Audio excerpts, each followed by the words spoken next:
Test 1 2, test 1 2.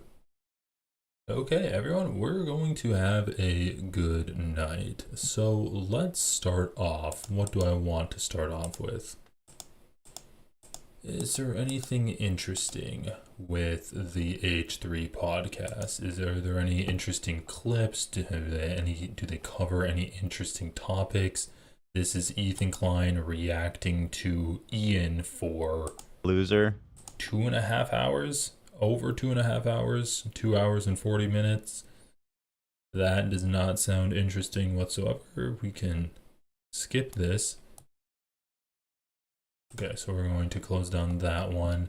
You have another Ian iDubbbz reaction that Ethan Klein does. Okay, so we can shut that one down. Twitch caught recruiting Nazis in linked email. Ooh, that sounds interesting. Maybe you can take a look at that, where, you know, Ethan Klein is going after Twitch again. But let's skip that for now. We actually have some, like, funny stuff to talk about. All right, where to begin? Some not funny stuff. I want to cover, okay, let's start off on an actual good note. And where? This is what I wanted to cover.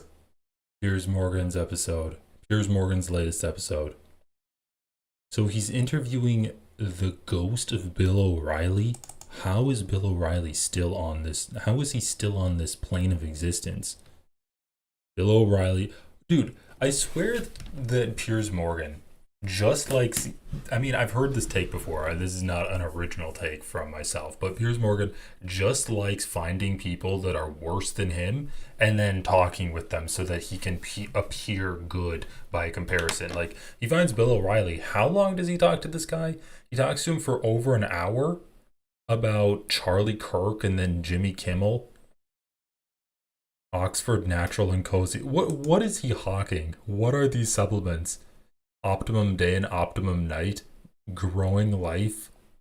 So he's just selling InfoWar style supplements now. That's what Piers Morgan is selling. Okay, so he's talking with Bill O'Reilly about Charlie Kirk's legacy and Jimmy Kimmel. Bro, the fact that conservatives are lumping Jimmy Kimmel in with Charlie Kirk's assassination just proves how little America actually cares about people getting shot and killed. Like, the Hortmans were assassinated. That was in and out of the media in less than a week. Charlie Kirk has lasted about a week, and now people are already starting to not talk about him. Sure, a lot of conservatives are doing violence or like sending in bomb threats because of Charlie Kirk, because of his assassination, but we're not really talking about Charlie Kirk himself anymore. We've moved on from that, and we're talking now about, oh, Jimmy Kimmel, or people getting canceled from their jobs because of what they said about Charlie Kirk. So anyway, let's get a little taste of Bill O'Reilly and Piers Morgan. Bad and worse. And them's the breaks. I know who they are. I know what they've done. Very hard. And I say to my priest, because I actually go to church every Sunday, go to Mass. I can't get behind in the atoning. But I say, look, if somebody asks me for forgiveness, if they say they're sorry, I'll forgive them like that. But these people have no remorse. And they'll hurt other. Okay, well, dude, what if they ask you for like, you can ask for forgiveness without asking for, or without showing remorse. Like, you can glibly ask for it. And what are we on about? Like, Bill O'Reilly is doing the Christian thing and turning the other cheek. Any way back for Kimmel at ABC, do you think? Sure. I don't like what happened to Jim. As I said, I had a good relationship with him. He was respectful to me when I was on his program. But at this point, what I would advise him to do, and here's an interesting thing. I offered about a year ago, through Adam Carolla, one of his best friends, I saw where Kimmel was going. I saw it. I've been around a long time on TV. Okay, dude, Jimmy Kimmel's been covering Donald Trump since when? Like 2015? Like 10 years now? He's been covering Donald Trump? But yeah, you saw it like a year ago where it was going, where now he's starting to go too far over the line of criticizing conservatives. I said, look, tell Jim I want to talk to him. Because you can do this satire, you can get your point across. You can do all that without being hateful. Yes. Without being, a person who's just Jimmy Kimmel was hateful loathing, okay? because he said that. But Because he said that Tyler Robinson, he said that the conservatives were doing everything in their power to say that Tyler Robinson was like everyone but a conservative. That's why he was being hateful. Kimmel never called. And I know Carolla passed on the message. But I don't think he should be banished or canceled. Wow. But I think he needs a little bit of time off. It's interesting. It's interesting.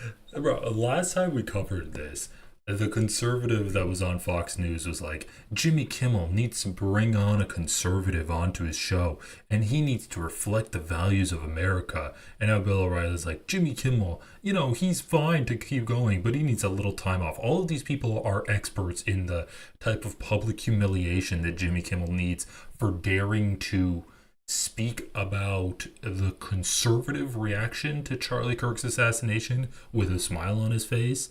It's like, that's too far for them.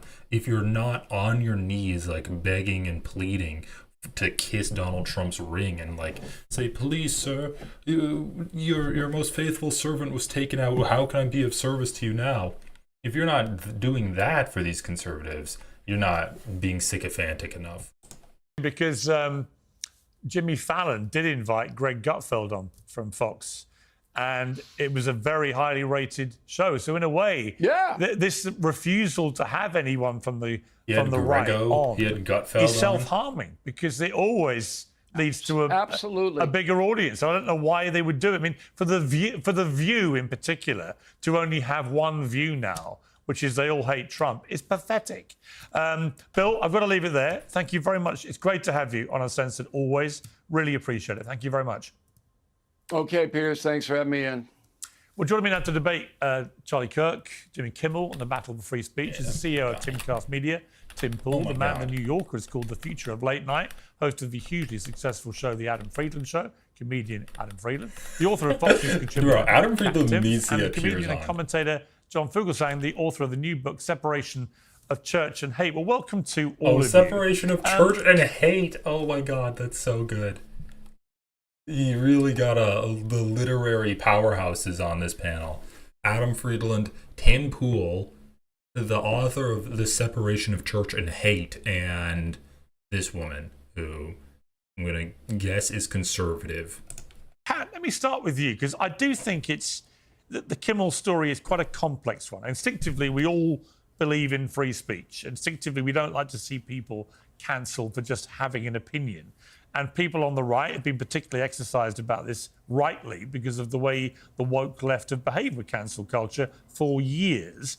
But you were interesting on Gutfeld.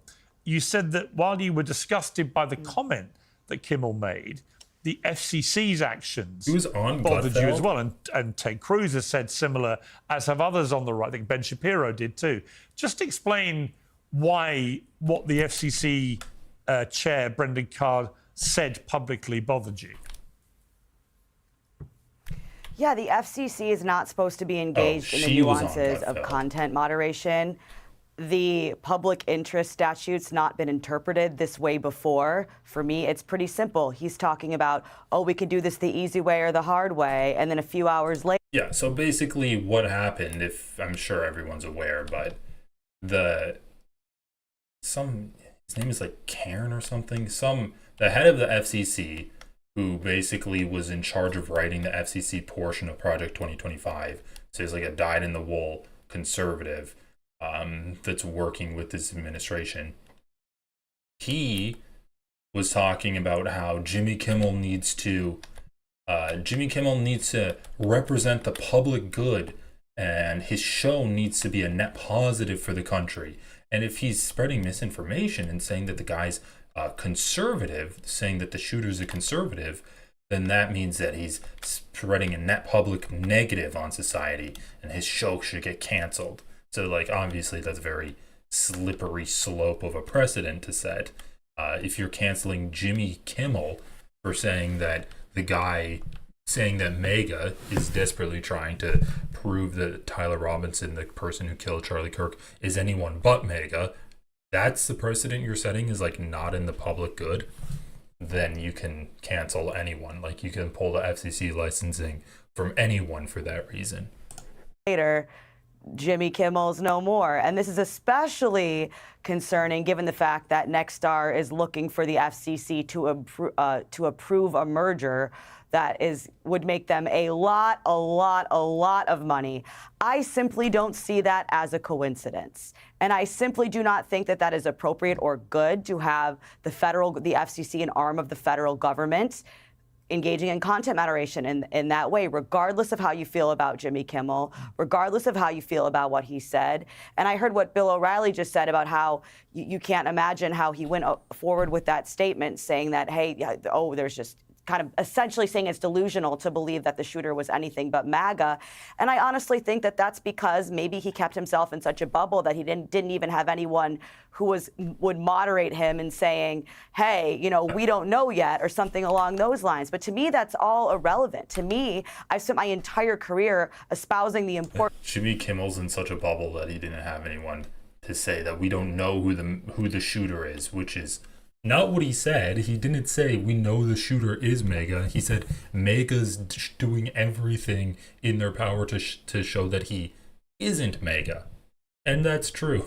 Like, if you're trying to, if you're saying that the real answer is we didn't know what the political affiliation of the shooter was, then Jimmy Kimmel's monologue is accurate. His monologue is more accurate than what the Republicans were doing, where they were insisting that it was a leftist shooter that killed Charlie Kirk. Importance of free speech, it's easy for me to say, hey, when the FCC has this influence, that's not a good thing. And it's been disheartening to see people on the right who have behaved as though they don't even know what I'm talking about, right? Yeah. Employees have consequences for their employers. What do you mean? And they don't even bring up the FCC angle. I think there's people out there that don't even know about the FCC angle because so many people talk about it as if. So just let me know if you think that this whole FCC thing is just a coincidence out of all the things that Jimmy Kimmel's ever said about conservatives, which there are many. This, after the FCC says this, that's when this happens, especially with this merger on the line. If you think that's just a coincidence, then let me know. But I don't think it's just a coincidence. But also tell me to my face that you can't possibly see how I might think that one thing has to do with the other. Tim Pool, you've called out those defending Kimmel. You said liberals celebrated Charlie's death and cry over Kimmel's firing. I literally don't care what they say anymore. Dark days indeed. But as somebody who I know has often been appalled by the cancel culture which enveloped our society for the last few years, do you feel comfortable with the way many on the right are gleefully celebrating Kimmel getting fired, urging more draconian action against him and against other late night stars and so on for being anti-Trump and so on? Is it not really the same kind of behavior that you guys on the right would castigate the left for doing?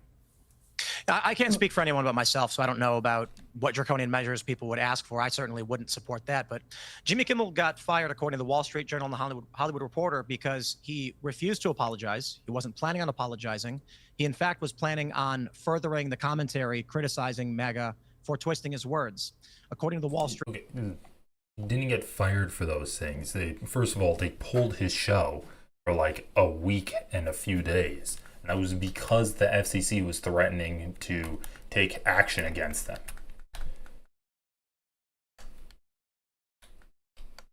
What is he talking? He got fired because he refused to apologize? What did he say that needed to be apologized for? Like, can Tim say what Jimmy Kimmel actually said? Journal, the executives approached him on his side saying they were actually going to defend him, But the advertisers and the affiliates were upset over the comments that he made portraying the assassin as a MAGA guy. When Jimmy Kimmel he literally did expressed not his desire portray the assassin as MAGA guy. He said that MAGA was portraying the assassin as anything but a MAGA guy. Further that line that he had pressed the day before, that's when they had a private meeting and decided to pull his show. So I do believe the FCC comments obviously played a role. I think it was multifaceted. But I've said this since cancel culture was more in the news with many on the left getting people canceled on the right. If you own a company and someone says something objectionable which threatens the existence of your company, I don't care if that person gets fired. If someone at my company was going on social media and posting abhorrent racist things. So you're fine with all of the Nazis on Jubilee getting fired, huh? Okay, this is a principled stance from Tim Pool, and I'm sure we can go onto his channel and find that he's been consistent on this throughout the years that he's been a public figure. I'd fire them too. The issue with cancel culture is that people were being fired for things that were not objectionable.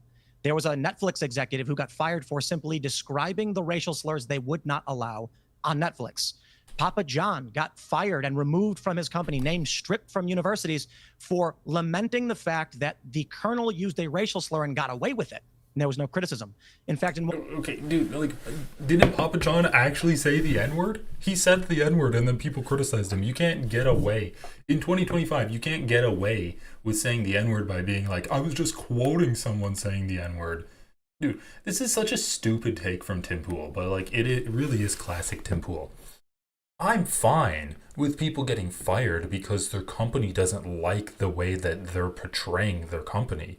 But what I don't like, but the issues that I have is that companies just like, they fire people for not good enough reasons. They need to be more racist, they need to be more homophobic, and they need to criticize conservatives. Those are the only reasons that people should be fired. All of these other things, saying the N-word, I mean, if you're quoting someone, then who gives a crap? One instance, a NASCAR driver lost sponsorship because his father used a racial slur in the 80s. That's cancel culture. Pulling Sarah Silverman off a movie because 10 years ago she did a blackface joke, that's cancel culture. Bud Light facing a massive sales backlash. He's literally just being like, if people are racist and they say racial slurs or do racist activities, that's cancel culture. But if people criticize Charlie Kirk and they get canceled, that's righteousness. That's actually like toning down the rhetoric in this country. He's literally just saying that if you do things that I like or that I don't disagree with, you shouldn't be canceled for them. If you do things that I dislike, you should be canceled for them. And having their beer pulled from stores and bars, Target losing customers. Like, he does realize that this is just kicking the can down the road a little bit. You're not being like, I have never said that I'm against cancel culture. You are saying that you're against cancel culture just for things that you don't like. Like, you're against cancel culture for people that you don't really care if they're racist or not. Person being criticized. This is consumer backlash. So I certainly don't think a teacher who criticizes Charlie Kirk should get. Yeah, also, like, I love how this woman on the left in the pink just got through explaining how there's a difference between Target firing someone for saying, or like, I don't know, Disney not wanting to work with Gina Carano because she said that she's experiencing worse persecution than the Jews did in World War II. And the head of the FCC threatening to do litigation against the company because of someone's political speech that they made. Like, she just got through explaining the difference between that. And then Tim Pool's like, you know, I think that, like, when Target fired someone because they did blackface, that was bad. But actually, the FCC threatening to investigate ABC is completely fine. Fired.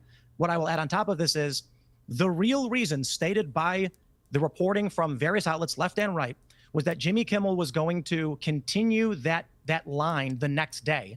And that caused concern they would lose more advertisers at a time when Jimmy Kimmel's ratings are down 43% and he's costing them millions of dollars. So if the FCC is to come out and say, we are going to get you taken off the air, that's a bad thing.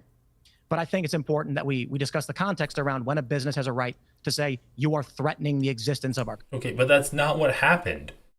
That's not what happened. The business was responding to the FCC. The business wasn't making that decision in a vacuum. He just went on this entire tirade and then is like, okay, but like, yeah, the FCC doing this is bad, but we should consider this other hypothetical situation that isn't the case right now that we're discussing. Company. Adam Freeland, I interviewed Jay Leno about a year and a half ago, and he was really interesting about. Wow. Yeah, it was actually great. I went to his car garage. Adam has said one word and I'm already cracking up. Piers is like, I interviewed Jay Leno about a year ago. And Adam's just like, wow. And he was really interesting about. Wow. Yeah, it was actually great. I went to his car garage in LA. We had a great few hours. I loved it. But what I liked about what he. By the way, why is he even on this show? Just because he interviewed Richie Torres and then Piers Morgan is like, get Adam. He'd be a great addition to the Uncensored show. He said was, he believed in like teasing and gently mocking all politicians from all sides. Correct. And he talked about the kind of real sort of golden period of Johnny Carson. Nobody knew Johnny Carson's politics at all. And yet, if you've watched late night comedy in America in the last 10 years, since Trump became a politician, all of them, almost to, I mean, they're all middle-aged white guys, which always makes me laugh when you think about the diversity push, which never seemed to attack late-night comedy. But they all, to me, developed an increasing loathing of Trump, which began to really distort what their actual job was, which was to make Americans laugh late at night. I stopped watching them quite a long time ago. I could not watch it. Jimmy Fallon, I would kind of keep out of this. I think he's always been a lighter touch, but I think Kimmel and I think Colbert in particular, they really went hard in the anti-Trump rhetoric. The View, it doesn't have alternate views. It has one view. They all hate Trump. Very funny show. They all came out in black funereal clothes. Very funny show. After he won again. Yeah. And I don't think these serve their viewers, and I don't think they serve their companies.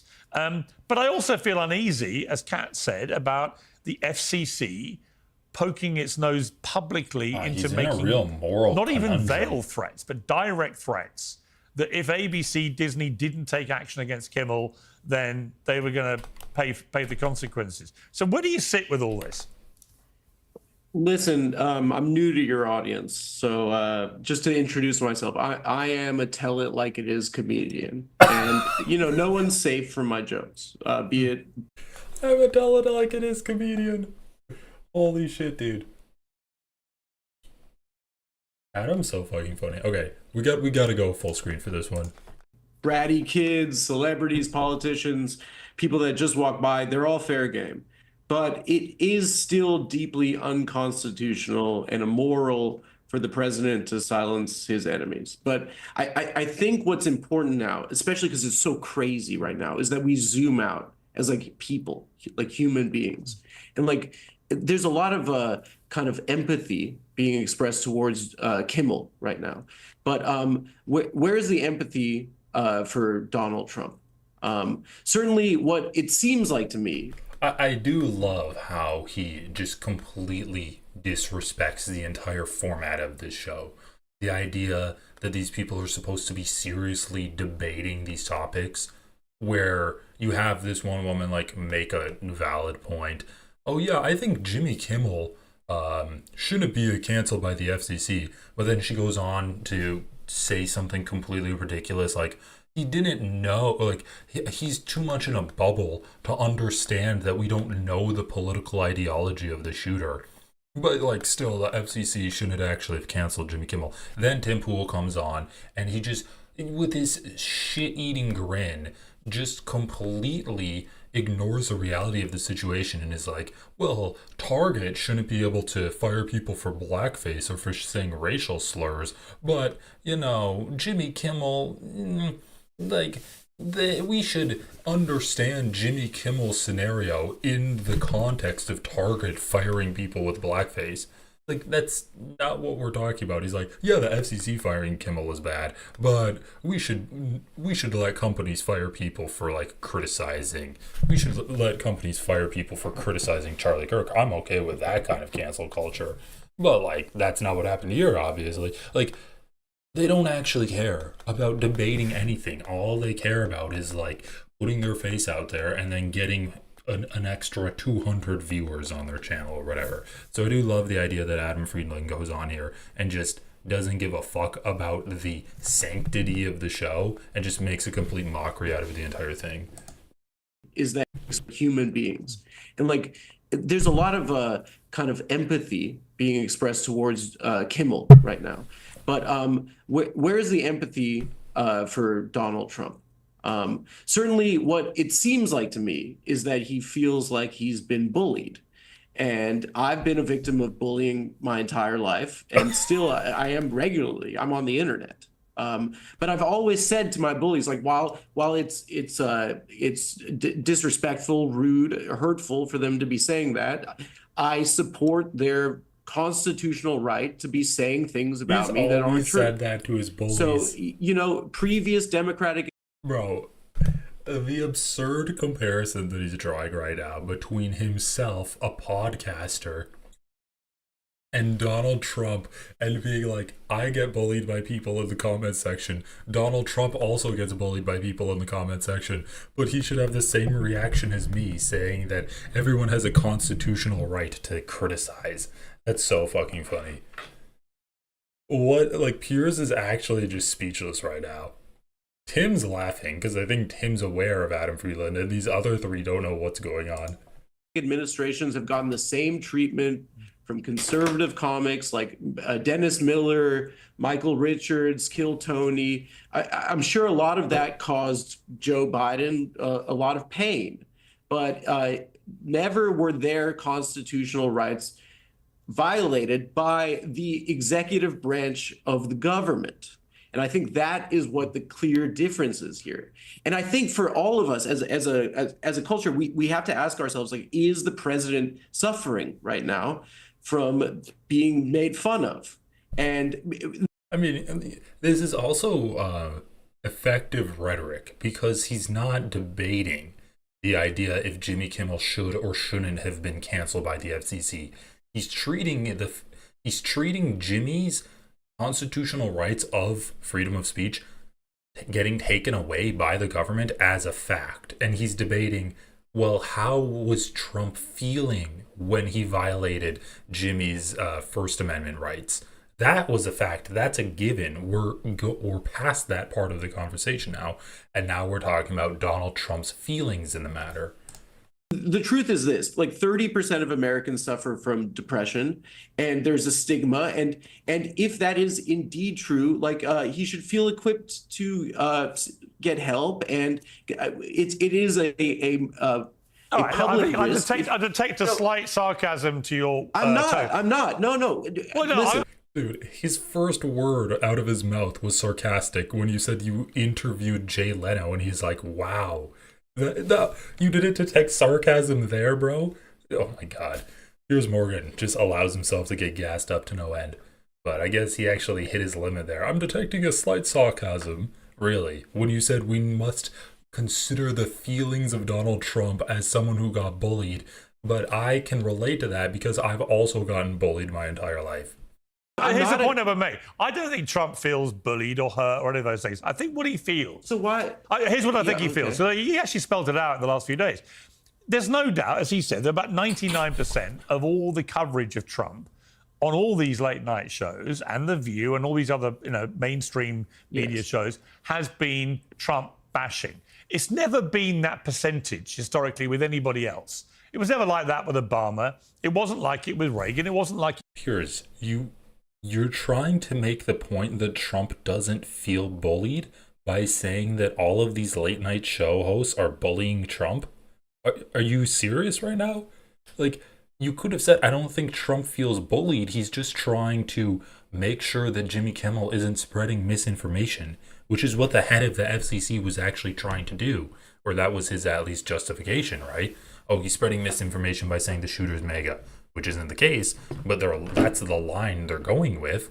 But instead you're like, Trump's not bullied, he's just getting bullied by everyone. Like, just stop talking. You're making it worse. Why would you defend the idea that Trump's not getting bullied by saying that he's getting bullied? He's not getting bullied, it's just that everyone's always bashing him. That's a synonym for bullying. with Clinton, it's never been so skewed.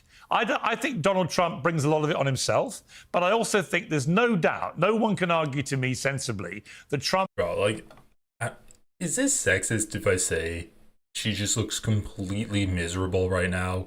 Like, this guy's got a wry grin on his face. Tim Pool's actually laughing because he knows he doesn't mean any of the shit that he's saying. But she just looks absolutely miserable.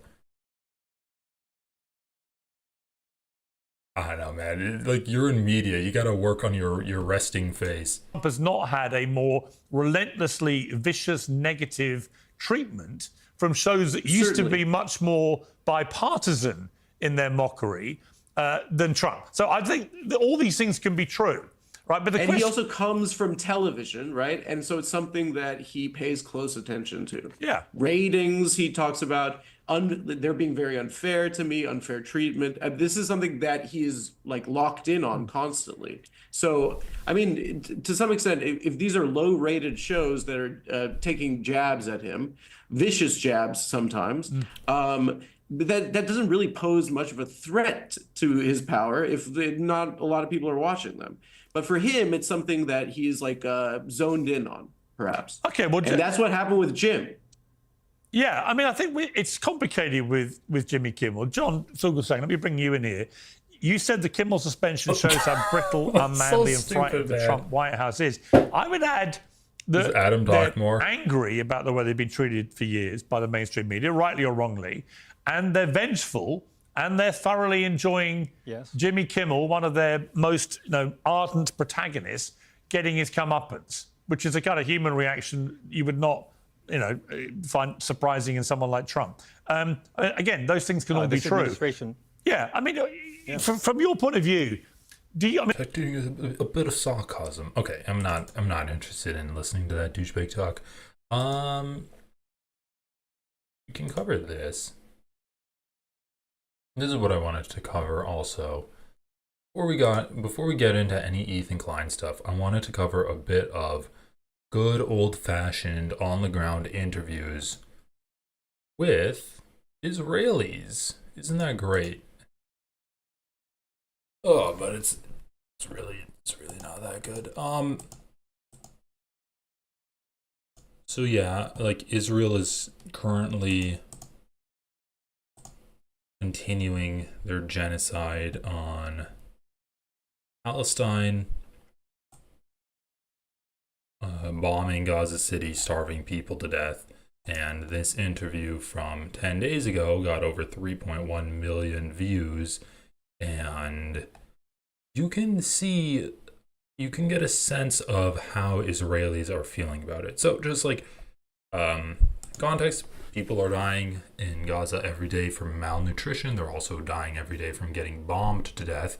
And right off the bat, the video opens up and everyone's just chilling on the beach in Tel Aviv. So 60 kilometers away from Gaza where this takes place. What? Okay, well, I do want to watch this, but I'm just so curious. So Zoran Mamdani, he said in an interview with Mehdi Hassan, which I do want to watch, by the way, he panned Anti-Defamation League Chief Jonathan Greenblatt, who said the Democratic nominee for New York mayor has failed to meet with or address the concerns of most Jewish New Yorkers. I think there are far better representations of the concerns of Jewish New Yorkers than the ADL and Jonathan Greenblatt. Yeah, one thing that Jonathan Greenblatt lamented was the rise in interracial marriages between Jews and non-Jewish people. I don't know if that's the best representation for New York Jews. So he said that in an interview with Zeteo's Mehdi Unfiltered. Okay, that's the only comment? That's the only comment? Bro, first of all, the ADL is supposed to be an anti-defamation league that is concerned with defamation of all types of people. So the fact that he's saying, like, he takes offense to Zoran Mamdani saying that the ADL doesn't represent Jewish New Yorkers is giving the game away. Like, I guess they just don't even pretend like they care about defamation. They just care about upholding the idea of Israel and Zionism. Like, you can't pretend to actually stand up for what your name is, which is an anti-defamation, not pro-Israel league. Like, you're not the PIL, you're the ADL. What is this? One slide. Oh, dude, the fucking entitlement that this guy has. He numbers his tweets. He numbers his posts. One. I'm absolutely blown away by the sheer brazen audacity of Zoran Mamdani telling all of us in the Jewish community who does and doesn't represent us. What was his quote? What did he say? He said, I think there are far better representations of the concerns of Jewish New Yorkers than the ADL and Jonathan Greenblatt. Dude, just because you're Jewish doesn't mean you're solely concerned with affairs of Israel. He's saying that he represents a lot of concerns of Jewish people because he cares about, like, the cost of living in New York. And even though you're Jewish, you're also living in New York as a Jewish New Yorker. The ADL is not a good representation of the concerns of Jewish New Yorkers. So what's this? Does he have two? I also love how he's like, the audacity. That's what's the weakest form of argument? Just being outraged. The audacity. 2, we don't need anyone, a political candidate or any non-Jewish person, to tell us who should speak for the Jewish people. Obviously, no marginalized group is a monolith, but I'm stunned by his arrogance in telling a minority community who should or should not speak for them. This is insane. He did not do that. You're just making that up. Also, like, it is pretty funny where he's like, oh yeah, a non-Jewish person can't tell who Jewish people should be represented by, but a Jewish person can tell Jewish people who they should be represented by.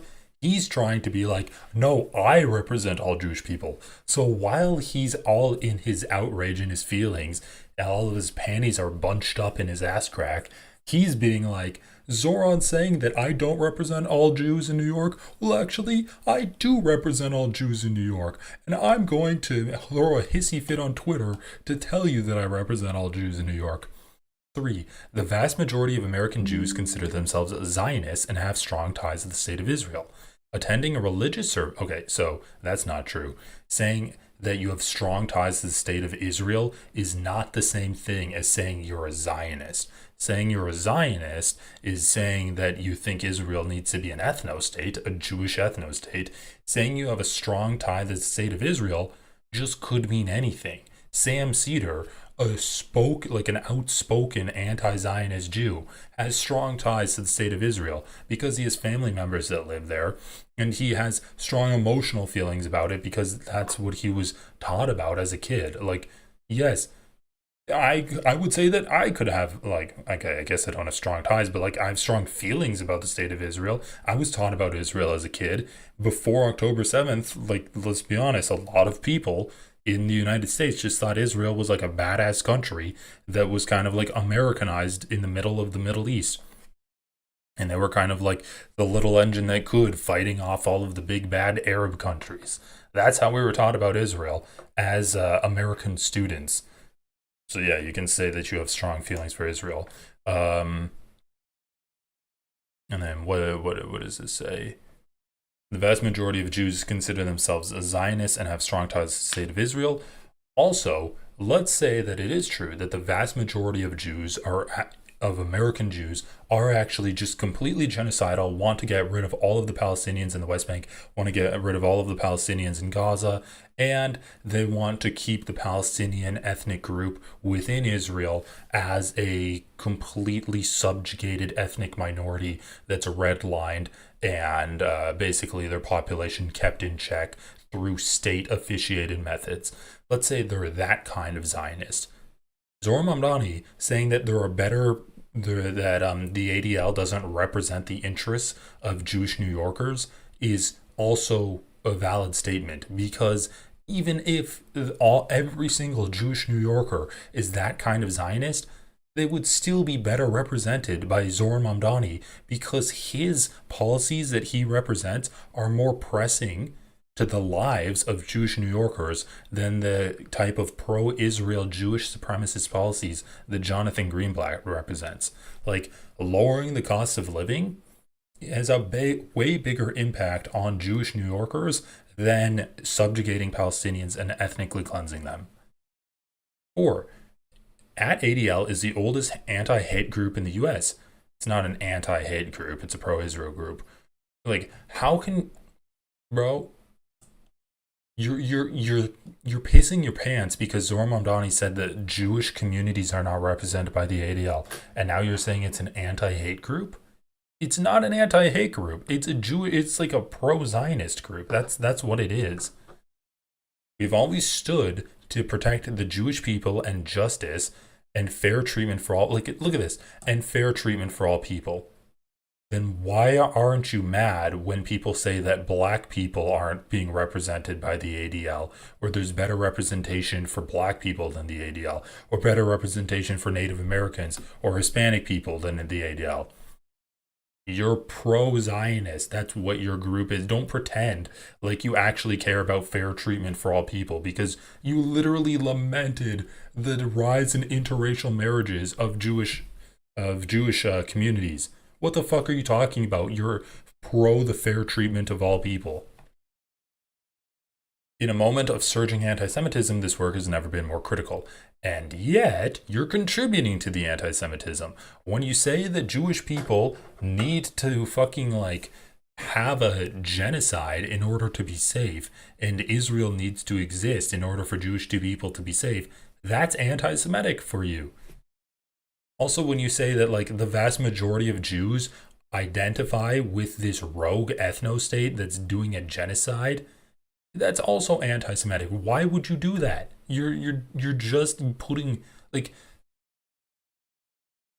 every anti-Zionist leftist tries every single day to separate Jewish people from pro-Israel supporters. Jonathan Greenblatt comes in like a fucking bull in a china shop and just destroys everything. It's like, actually, no. Every single Jew in America loves Israel. Every single Jew loves the genocide that Israel's committing. That's what Jonathan Greenblatt's doing. And then you wonder why you have a rise in anti-Semitism. For months, we have asked all NYC mayoral candidates, including Zoran, how they would protect the entire NYC Jewish population rather than just the segments of the community that they agree with. What are you talking about? What? Zoran? Dude, I'm actually kind of flabbergasted.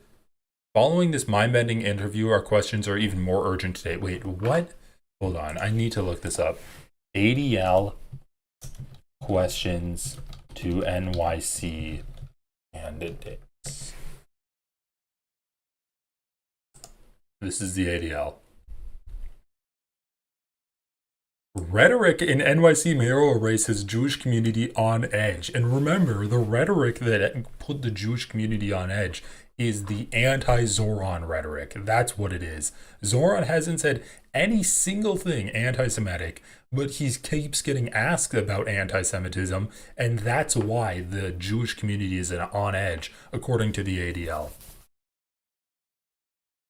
Also, like, okay, well, I need to look up more about the ADL, like, after this article. Like, do they have any articles about bigotry other than anti-Semitism? Okay, and avoid using language that plays into anti-Semitic tropes and stereotypes. Okay, who gives a fuck about this? Who gives a fuck? Like, this is all just anti-Zoran. Where's the questions? ADL urged the candidates to prioritize the safety and security of the entire Jewish community of NYC. Okay. Provide detailed plans to ensure Jewish people of all levels of religious observance can work and worship, shop and socialize in the city without fear of facing harassment and hate. What? Like, they're just saying, oh yeah, stop all anti-Semitism.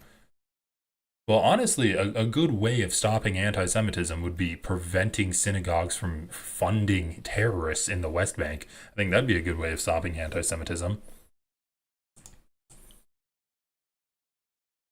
explain specifically how they plan to prevent all Jews, including Israelis. Why would Israelis are not Jewish? What the fuck? Like, just ignoring the ethnic minorities of Israel? Once again, not really escaping the pro-ethno-state allegations here, ADL.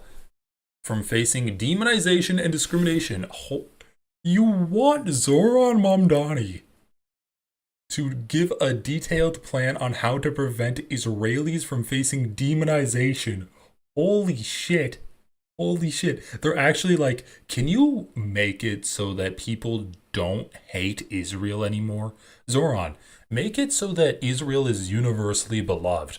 Otherwise, we're going to say you're anti-Semitic. If you not only stop hating Israel and start loving Israel yourself, but also, if you fail to make everyone in New York just unequivocally love Israel, then you're anti-Semitic.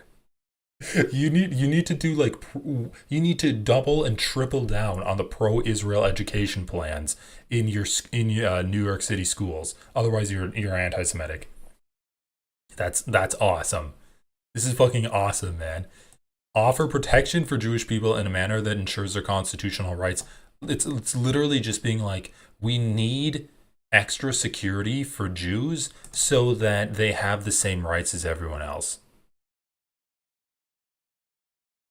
All right, what we do: fight anti-Semitism, combat extremism.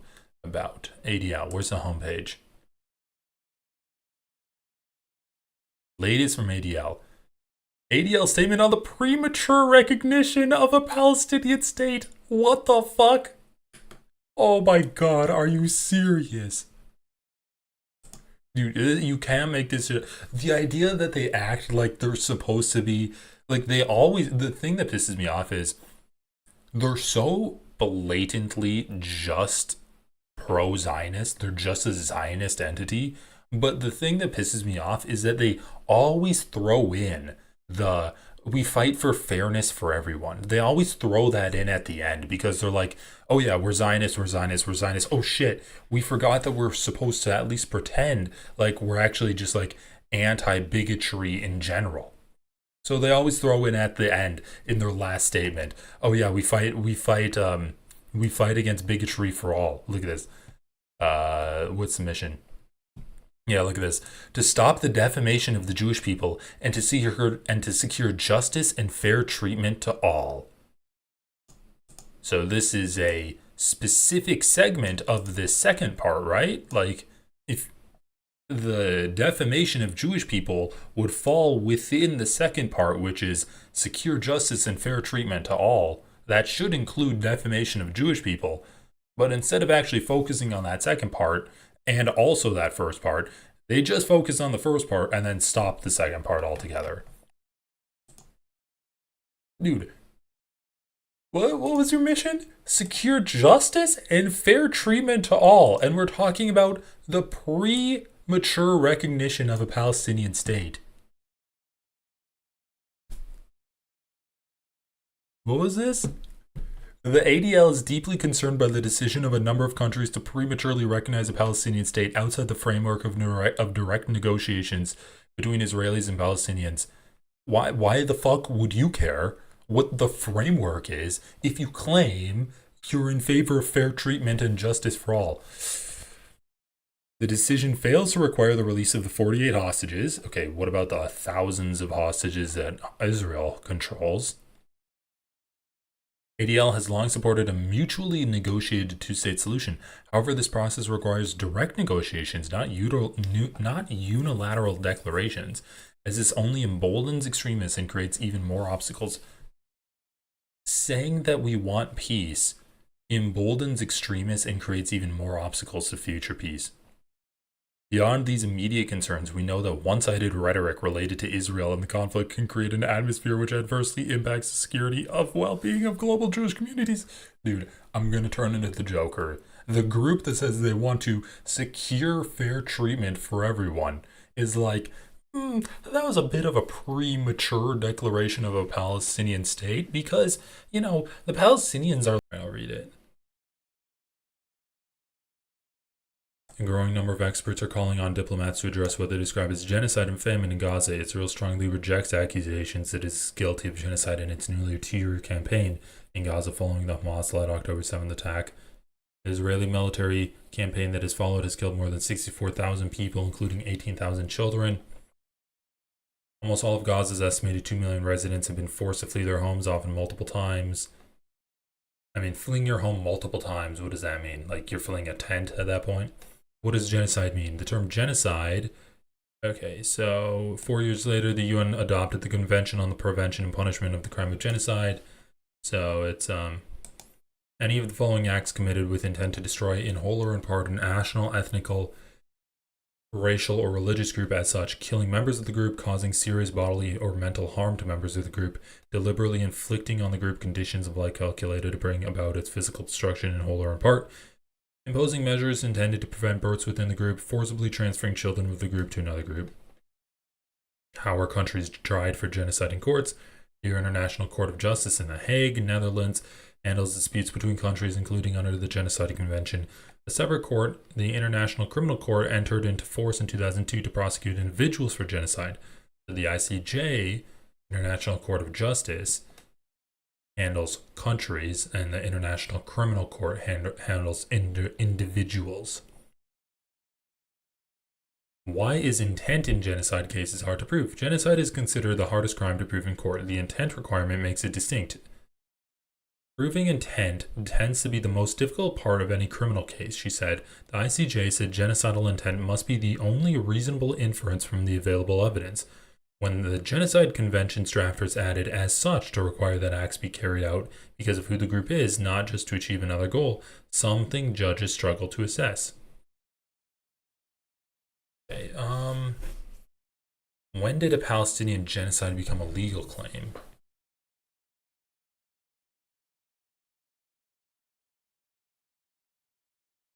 Laila El-Haddad, a Palestinian-American author from Gaza and one of the plaintiffs, went to court on January 26, 2024, and later told the NPR that she knew it was a long shot, but she felt uniquely obligated as an American whose taxes were partly financing the killing of my family members to take legal action. Okay. Arguments against calling it a genocide. Israel defends against the genocide case brought by South Africa rests on 2 claims: that it lacks genocidal intent and that its actions target legitimate military objectives. Really? I mean, okay, lacking genocidal intent is not something you can claim. You have to reasonably infer that all of the available evidence points to genocidal intent. So that's not something you can really argue. And then when you say you target legitimate military objectives, you've destroyed the entire infrastructure of Gaza. Everything's gone. What do you, like, that's not a good argument either. It also argues that the case reflects bias, citing a lack of trust in anti-Semitism, right? That's what they're saying that it reflects. In an interview with NPR's Morning Edition, Amos Yadlin, the former head of Israeli military intelligence, called the charge of genocide nonsense, saying that the goal is to destroy Hamas, not Palestinians. Aaron Shamir Borer, director of the Israel Democracy Institute Center for Security and Democracy and former head of the IDF, International Law Division, defended the legality of Israel's campaign in an email to NPR. Available evidence regarding Israel's policies and conduct in the war in Gaza, whether it relies on statements by Israeli officials or on Israel's conduct on the ground, does not suggest that such standards are even close to being met, he said, adding that jumping straight to the genocide claim not only empties the sacred term, give me a fucking break, sacred term of its meaning, but it also undermines other categories of potential violations of the law. Okay, do we have a conclusion here? Some scholars who initially rejected or avoided the term genocide have since shifted their stance, citing mass civilian casualties, widespread destruction, and restrictions on humanitarian aid as key reasons for their the change. All right. I mean, okay, this was kind of like lackluster. The UN Commission earlier this month found that Israel has committed genocide in the Gaza Strip. So yeah, it's kind of a moot point. I mean, the fact that NPR is doing like a detailed analysis of whether it's a genocide or not is kind of stupid without actually coming to a conclusion that of course it is. Like, Yeah, it's been doing a genocide since October 8th. That's what the point is.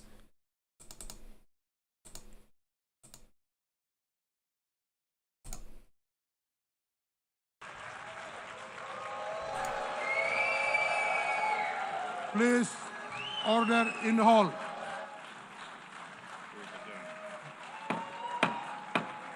Please, order in the hall.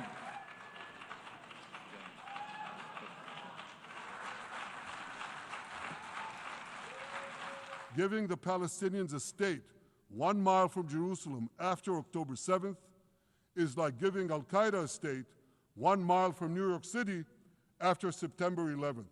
This is sheer madness. It's insane, and we won't do it.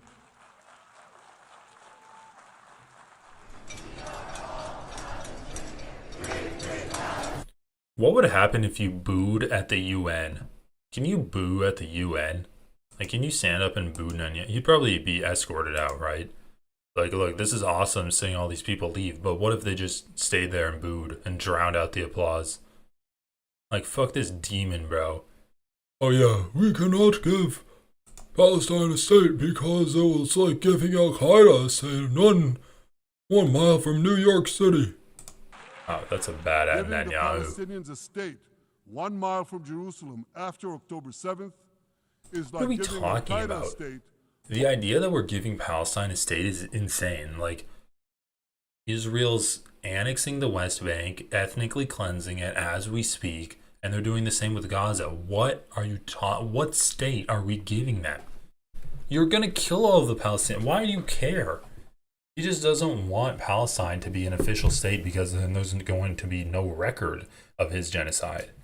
Like, it's the same reason. It's the exact same thing as saying that, Palestine doesn't exist. There never really was a Palestine in the first place. There were just occupants in traditional historic Jewish lands, and then we got rid of the occupants there because the true owners came back. But Palestine wasn't a real country. It's not a real place.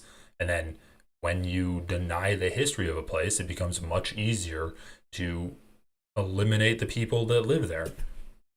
1 mile from New York City after September 11th. This is sheer madness. It's insane. The AstroTurf Israeli fan club. Do it. They look so enthusiastic, dude. Yes, kill all the Palestinians. Yes, yeah, sure.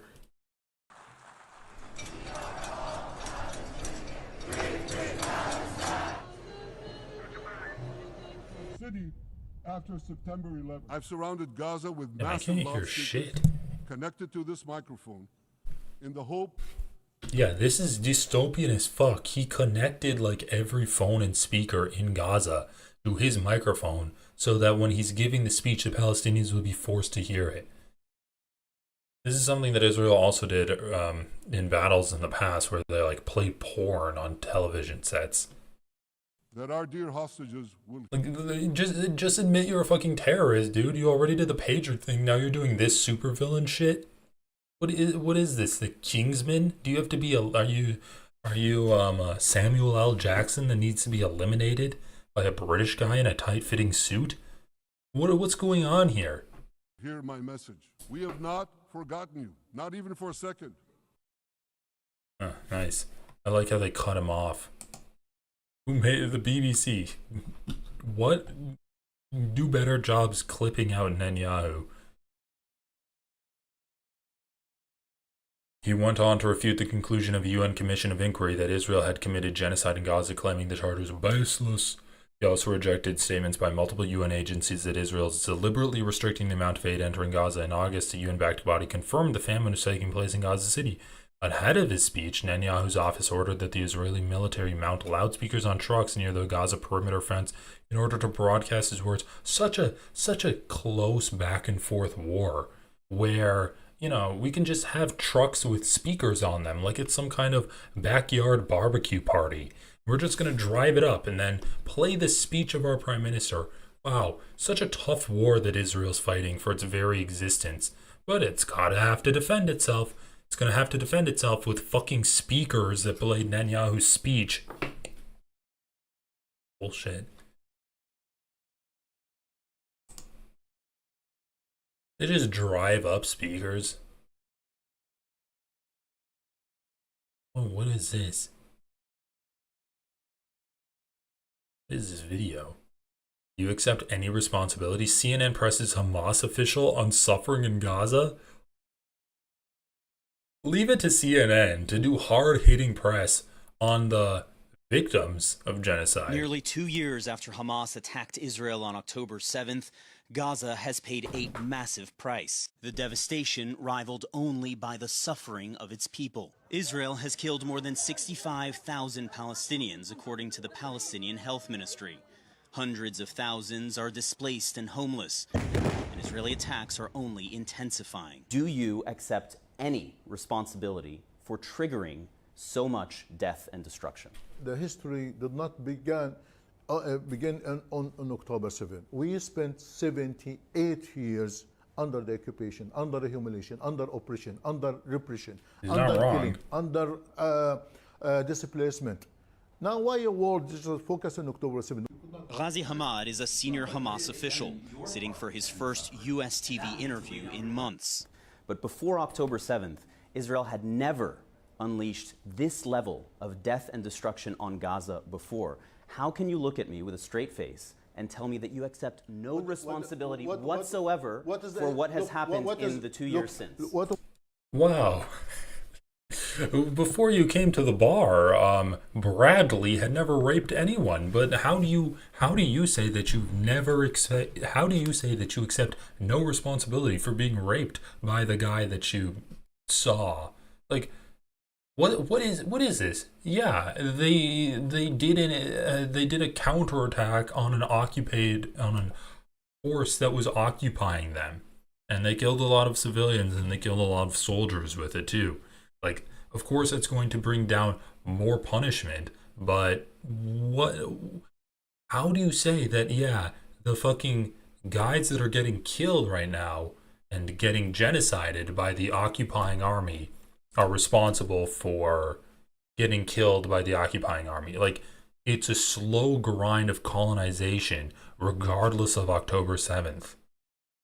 If it was in the West Bank is being ethnically cleansed before October 7th, and now like that's paused so that they can ethnically cleanse Gaza. And now they're like gonna start ethnically cleansing the West Bank after they finish Gaza. It's not really hard, bro.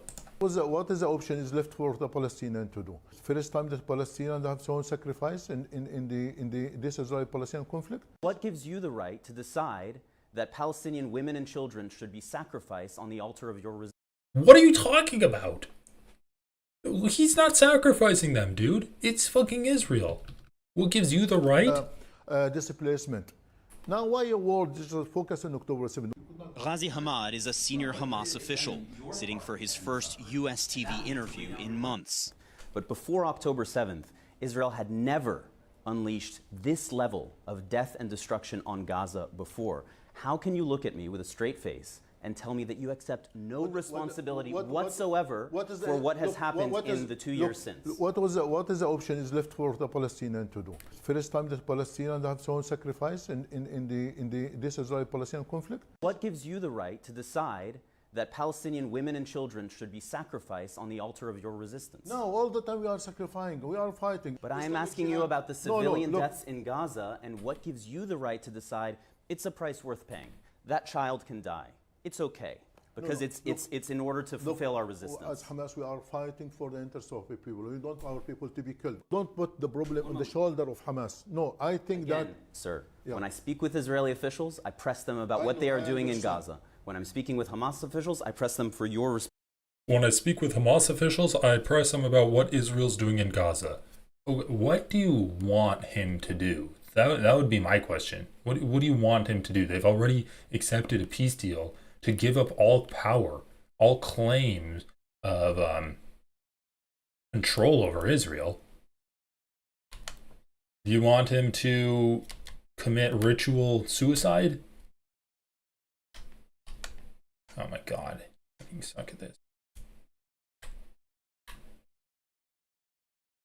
Responsibility. Oh, he's not dead. But some Palestinians have had enough. رسالتنا لحماس Our message to Hamas is stop gambling with us, this man says. You are disconnected from reality, especially since the Hamas leadership is outside of Gaza. I want to send a message to Hamas. We talk to people, talk by people. Stop the war, we are die here. Dude, look at this guy. Look at this guy. Look at him. He looks so serious. He's like, see, I have an iPad with video footage of Palestinians mad that they're getting killed. How do you respond to that? He's saying stop the war. Why don't you do that? This guy's so pissed off. What do you want him to do? He can just snap his fingers and stop the war, huh? Hamas has been desperately trying to get Israel to stop the war. And guess what? I'm sorry, man. Having 20 hostages is a better way to stop the war than just giving them up. First of all, Israel shoots hostages when Hamas releases them. They've killed at least 2 hostages that way. Second of all, Israel knows the best way to get hostages out of Palestine, out of Gaza, is by doing ceasefire deals with Hamas. And third of all, there's actually pressure being put on the Israeli government by their population to end the war because of the hostages that Hamas has. So that would, all of those reasons point to the hostages are actually a way to end the war. But, American media will never actually recognize that. And they somehow seem to think that, like, the 10 hostages that Hamas has left would end the war if they gave it up immediately. Like, that's what Ethan Klein said. Oh, yeah, Hamas can end this at any point by just getting rid of the last 10 hostages that they have. Yeah, these people in Gaza are desperate. Of course they're going to yell at this guy to say end the war. Like, why wouldn't they? I would do that too. I'd be like, please, just, like, do anything in your power to end the war. But the guy he's trying to do everything in his power to stop Israel from genociding Palestinians, and Israel just refuses to do that because that's what they want to do. They want to get all of the Palestinians out of Gaza. Your responsibility. But some Palestinians have had enough. Our message to Hamas is stop gambling with us, this man says. You are disconnected from reality, especially since the Hamas leadership is outside of Gaza. I want to send a message to Hamas. We talk to people, talk by people. Stop the war, we are die here. But Hamad doesn't seem interested in hearing those voices. I know. I have seen. This is not it. There's more. I have seen this video. Sir, Yes. there is more. I know people are suffering. There are some people blame Hamas. Why will you not listen to the voices of Palestinian people in Gaza? Look. Yeah, I know. The guy is actually like getting like emotionally pissed off at what's this guy's name? A Hamas official.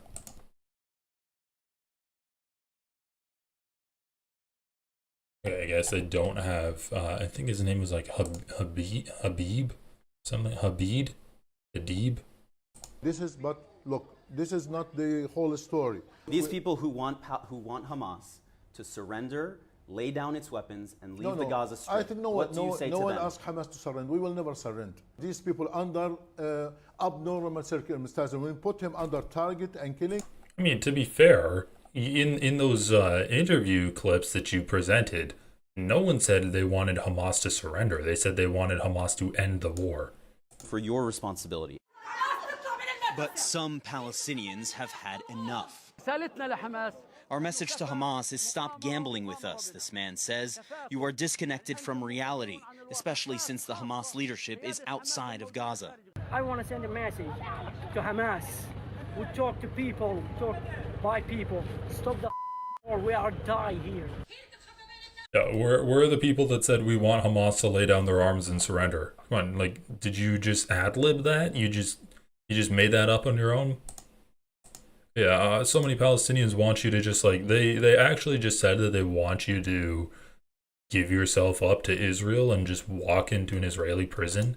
To surrender, lay down its weapons and leave the Gaza Strip. I think no what do you say to one them? asked Hamas to surrender. We will never surrender. These people under abnormal circumstances. I actually can't believe that this interviewer just lied and then the guy called him out on his lie. He's like, yeah, Palestinians are suffering and they want the war to end.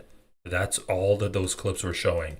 He's like, they want you to surrender. They want you to give yourself up to Israel to face divine punishment for your crimes. He's like, no, they don't. They don't want me to surrender. We put him under target and killing and massacre. What do you expect for people to say? Hamad is eager to tout what he calls Hamad, that's his name. A good name for, if you run an organization called Hamas and your name is Hamad, that's pretty good. These people under abnormal. I just can't get over how much disdain this interviewer has for Hamad here. Like, Hamad has been pretty forthright with all of the questions. He's been like pretty willing to answer them all pretty like earnestly. Who want Hamas to surrender, lay down its weapons, and leave the Gaza Strip. I think no what do you say to one them? asked Hamas to surrender. We will never surrender. These people under just hates him so much. We put him under target and killing and massacre. What do you expect for people to say? Hamad is eager to tout what he calls the, quote, benefits of October 7th, in which Hamas killed nearly 1,200 people and kidnapped more than 250 others. He says it led to growing international support for the Palestinian cause. What is the benefit of October 7 now? Now, win the award now. I mean, do you disagree with that? Like, October 7th didn't, but the just outright bloodthirsty response from Israel led to more people supporting Gaza. Like, that's completely undeniable. He says that more people support Palestine now than they did 2 years ago. What a monster. If you look to the General Assembly yesterday... Like, look, CNN, if you want me to hate Hamad, the leader of Hamas, or one of the top officials for Hamas, give me a reason to.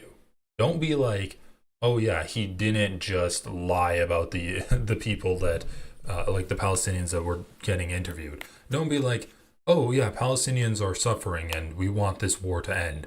Don't be like, he says that more people care about Palestine now than they did before October 7th. All of these are just factually true. You're just making him look eminently reasonable.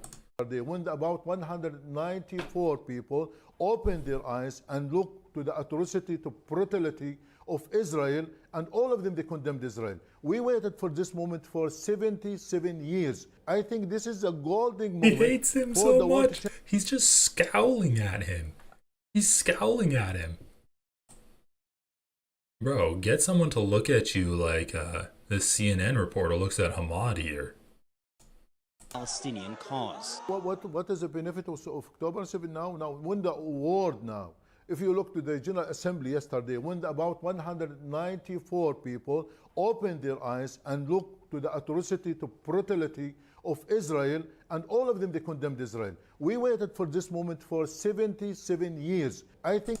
Look at him. Look at his face, bro. Holy shit. I've never seen an interviewer being this openly hostile to their interviewee. This is a golden moment for the world to change the history. I think that now the world is a change. The history is a change now. In your view, 65,000 deaths is worth it in order to achieve what you've achieved. Look. Holy shit, man. Like this guy has a choice. Like he was making the calculation, well, I'd sacrifice 65,000 people for some better PR. He's saying, what's the fucking slimmest of silver linings on this hailstorm that Israel's committing on Gaza right now? Well, more people care about Gaza. That's a good thing. That's a good outcome of the genocide. Not great. It's not worth the genocide happening, but it's a good thing. Like, yeah, was October 7th justifiable? No, it's not. You can explain October 7th. It's not justifiable by any means. And yeah, I don't think there were like good outcomes from October 7th. But now that it happened, what are some of the good things that has come out of it? Well, this is literally the only good thing. That, and I guess people are against ethno-states more now. I know the price is so high. But I'm asking again, what is the option? It's worth What it? is the option left to the Palestinians? You know what? We waited for a peaceful process, for a peaceful means since 1993, since Oslo Agreement, till now. The prospects for peace seem as far away as ever, 2 weeks after Israel tried to Bro, also, like, you can't just let the guy say a factual statement and cut away like he's some kind of monster. He's like, we waited for peaceful means since the 1970s, and it never worked. So we did October 7th.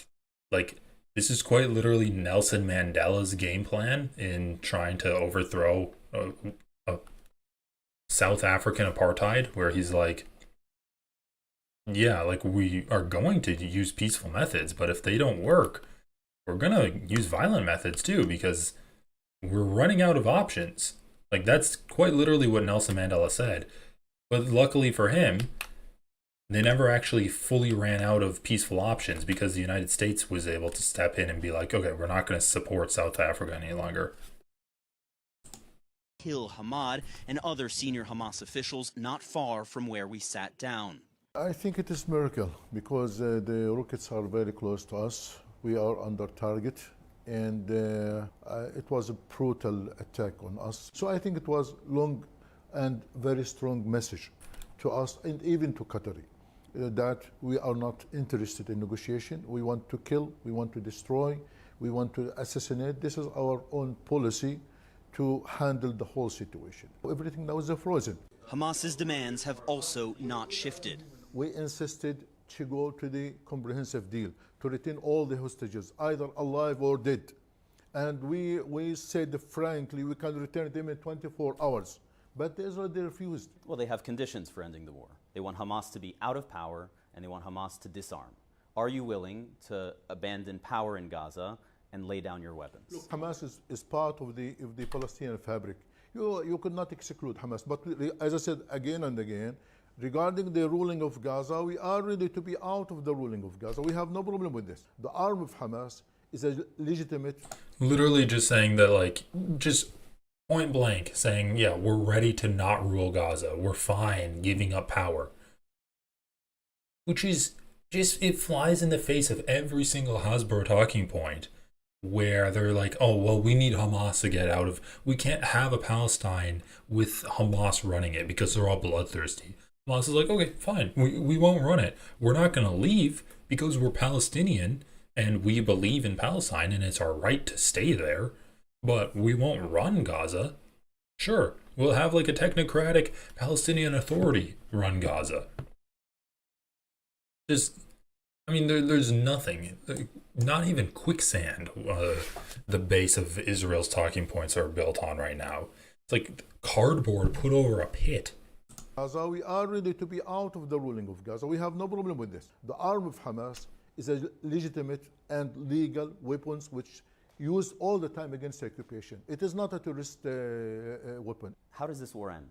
Because over the course of our conversation, I've seen very little that suggests any willingness on your part to compromise. I think it is easy. I think Mr. Trump and... To compromise? He says on your part to compromise. The guy said we're going to give back the hostages and give up control of Gaza in return for peace. And he's like, I haven't seen any compromise on your end. It's a government abdicating power. What the fuck is there left to compromise on? Should he strip himself naked and flagellate himself in the middle of Tel Aviv while Israelis throw shit and piss on him? What else is there for him to compromise on? I'm actually like baffled. The guy's like, I am a higher up. I'm one of like the top executives of the organization that runs this country. And I'm saying that, yeah, this organization will no longer run this country.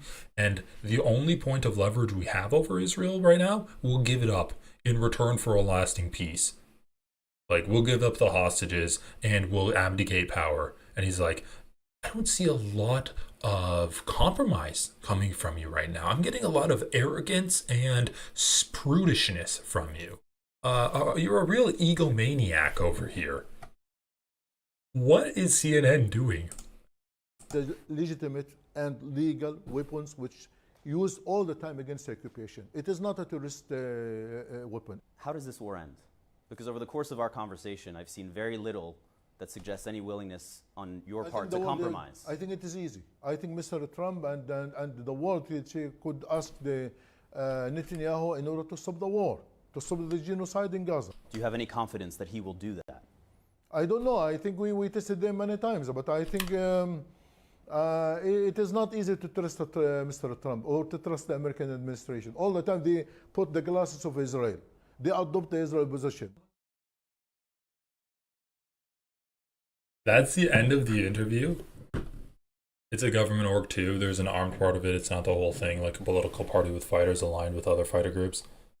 Suppose a reporter still calling them one amorphous thing. Yeah.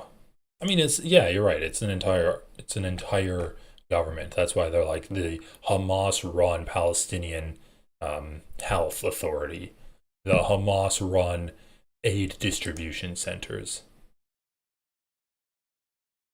Ew. At UN amid jeers and cheers, Netanyahu says Israel must finish the job. I thought this was like a radio show. I can't listen to this anymore. Anti-Semitism dies hard. In fact, it doesn't die at all, Netanyahu said. Netanyahu routinely accuses his critics of anti-Semitism. That's just a perfect sentence right here. Netanyahu routinely accuses his critics of anti-Semitism. Now let me throw out full screen. Where did he say that the Gaza must finish the job?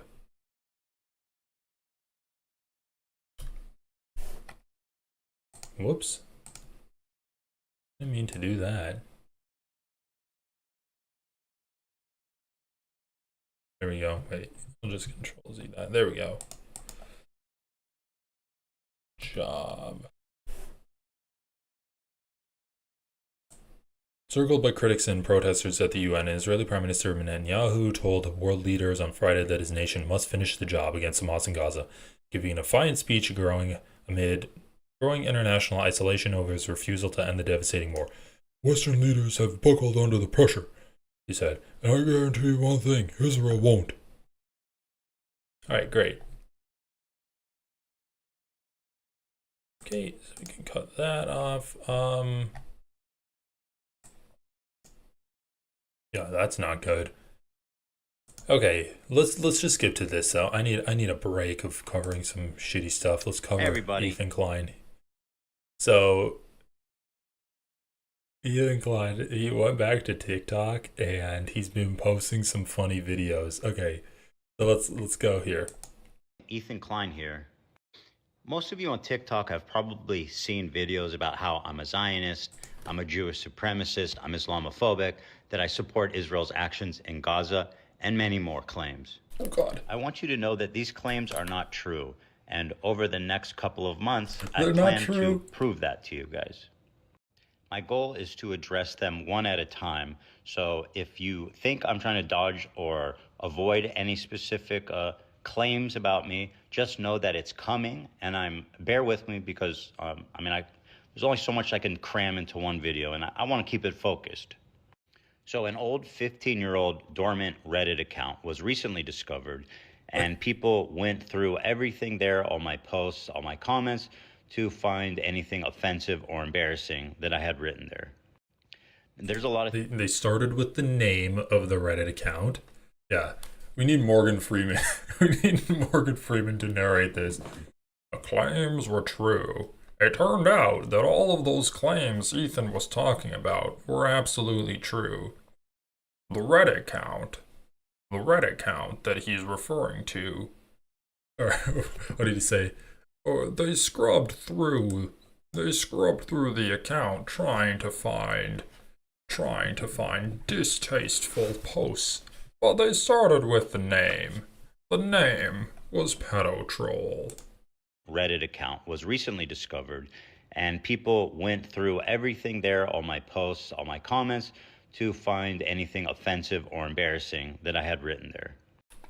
And there's a lot of things I want to address about this account, but I'm going to start with just this one meme here. Here you can see a meme that shows Europeans walking upright and going through normal evolution. And then in Israel, it shows the apes, the monkeys, and the humans walking together as one. And people concluded that this was a racist meme about Palestinians. Oh, how did they conclude that? I left one comment on this that just said, this is accurate. People understandably jumped to the conclusion that it was a racist meme. And frankly, I understand why, right? I mean, without the context and just as it is, it does look very racist and very bad. But I can tell you... And then, 15 years later, we found out the context. And the context is Ethan Klein is a raging Zionist.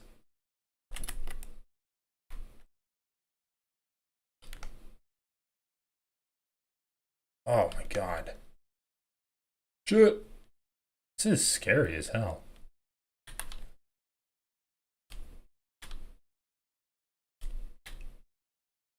Alright, kill them.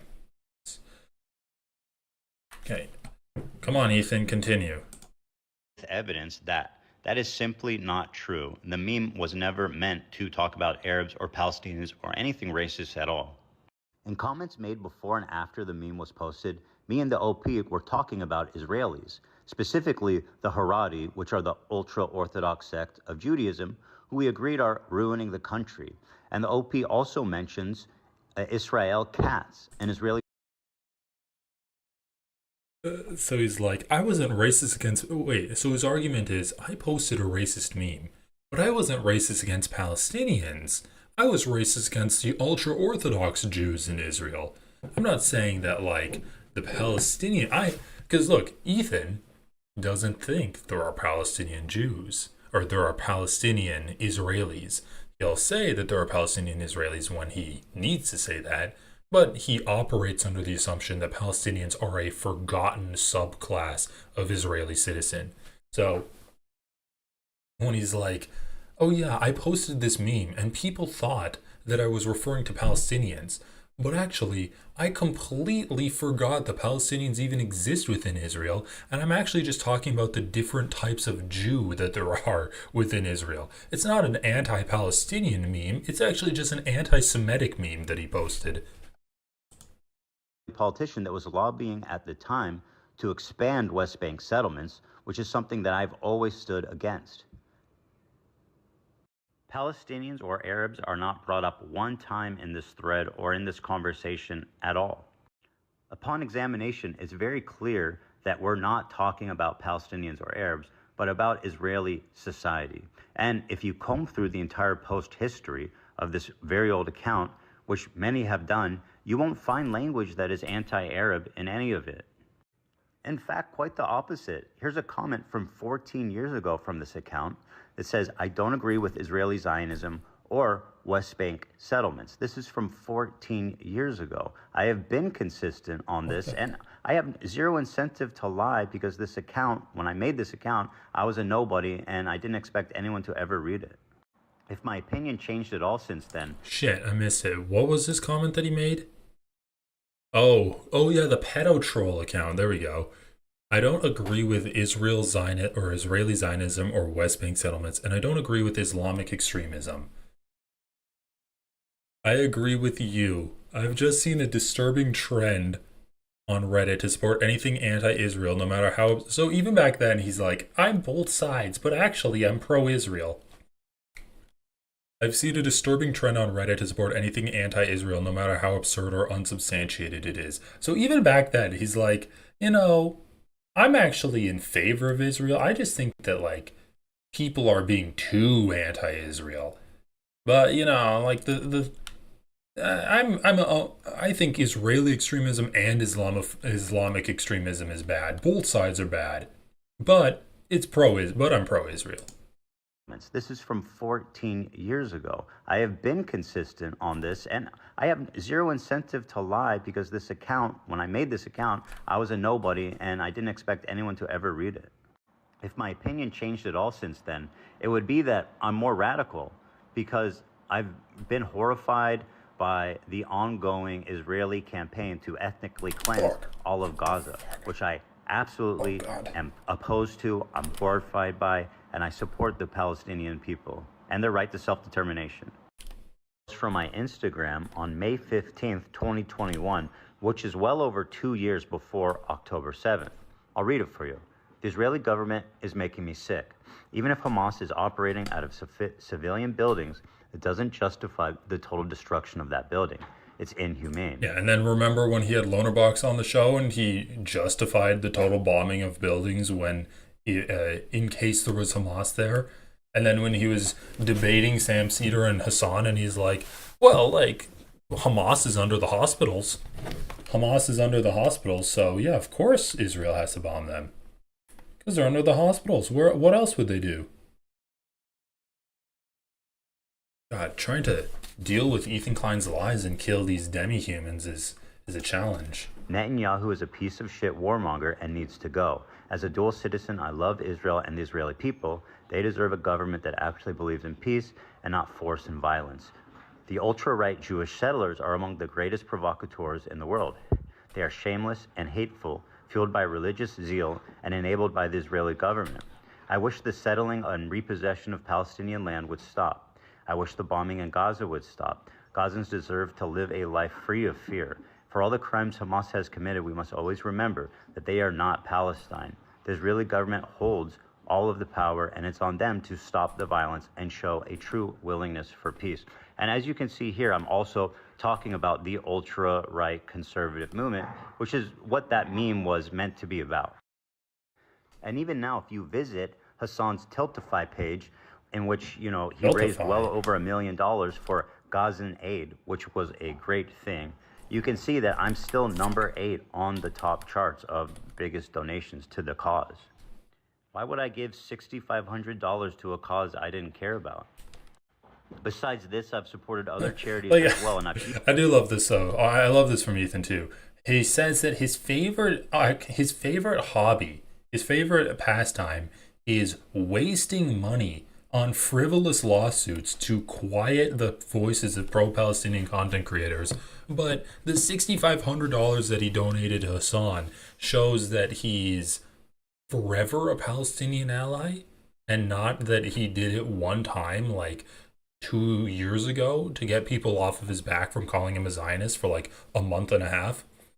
But no, I've spent hundreds of thousands of dollars to get people who reacted to my anti-Palestine content nuke sued and banned off of YouTube. I've spent hundreds of thousands of dollars on a frivolous lawsuit like that, where I explicitly said like racist anti-Palestinian remarks, saying that actually the ethno-state of Israel is completely justified because, you know, the Arabs attacked Israel, and so now we have to subjugate the Palestinians because all Arabs are the same. In that video, people were reacting to it, and I'm going to sue them because I don't like the way they reacted to it. And I've spent hundreds of thousands on that, but I also donated $6,500. Like, this guy spends more than $6,500 like a month on his dog food.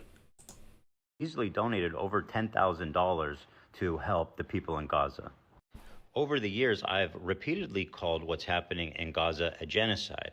I've said that West Bank settlers are valid military targets.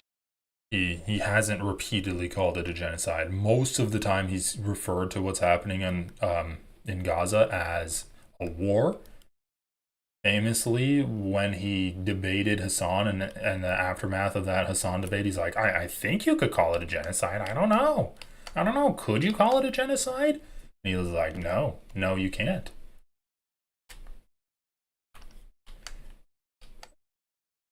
I think he's finally come around and said that it's a genocide, but still, I mean, if there's a genocide happening in a country that you love so much, you would think that Ethan would be covering it more than he actually is. Because we know that he covers important issues because he covers anti-Semitism in America so often, and I don't think he does a good job of covering anti-Semitism, but he should be covering anti-Semitism. So why doesn't he cover what's going on in Israel as a genocide? It's his favorite country doing a genocide. Which is pretty radical, I mean, by pretty much anyone's standard. And living in... What? You consider... Shit. Hey everybody, Ethan Klein here. Did he just say calling it a genocide is radical by anyone's standard? The fucking UN calls it a genocide, dumbass. for peace. And as you can see here, I'm also talking about the ultra-right conservative movement, which is what that meme was meant to be about. And even now, if you visit Hassan's Tiltify page, in which, you know, he raised well over $1 million for Gazan aid, which was a great thing, you can see that I'm still number 8. Ethan, you should do a fundraiser for Gaza aid. Like, unironically, he should actually do a fundraiser for Gaza aid. That would be huge. On the top charts of biggest donations to the cause. Why would I give $6,500 to a cause I didn't care about? Besides this, I've supported other charities as well, and I've easily donated over $10,000 to help the people in Gaza. Over the years, I've repeatedly called what's happening in Gaza a genocide. I've said that West Bank settlers are valid military targets, which is pretty radical. That is pretty... Oh, okay. He said that West Bank settlers are valid military targets. That's a radical thing. I mean, he also said... Oh, what the fuck? Oh my god, this is a trap door?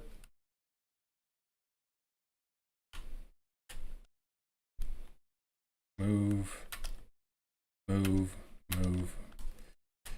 Move, are you fucking idiot? Oh my god.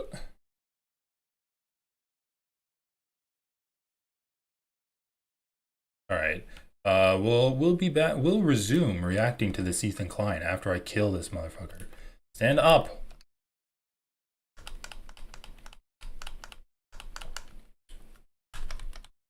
Oh my god, I died.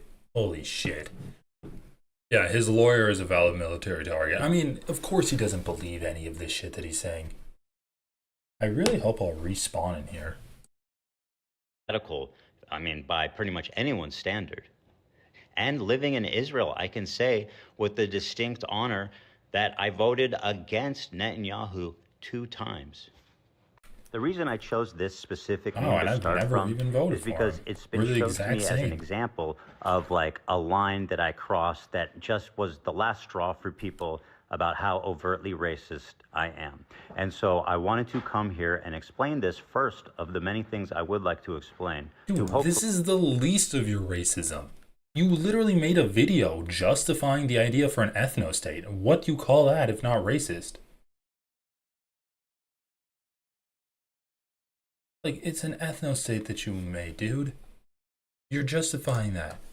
Give you more context for what is going on here.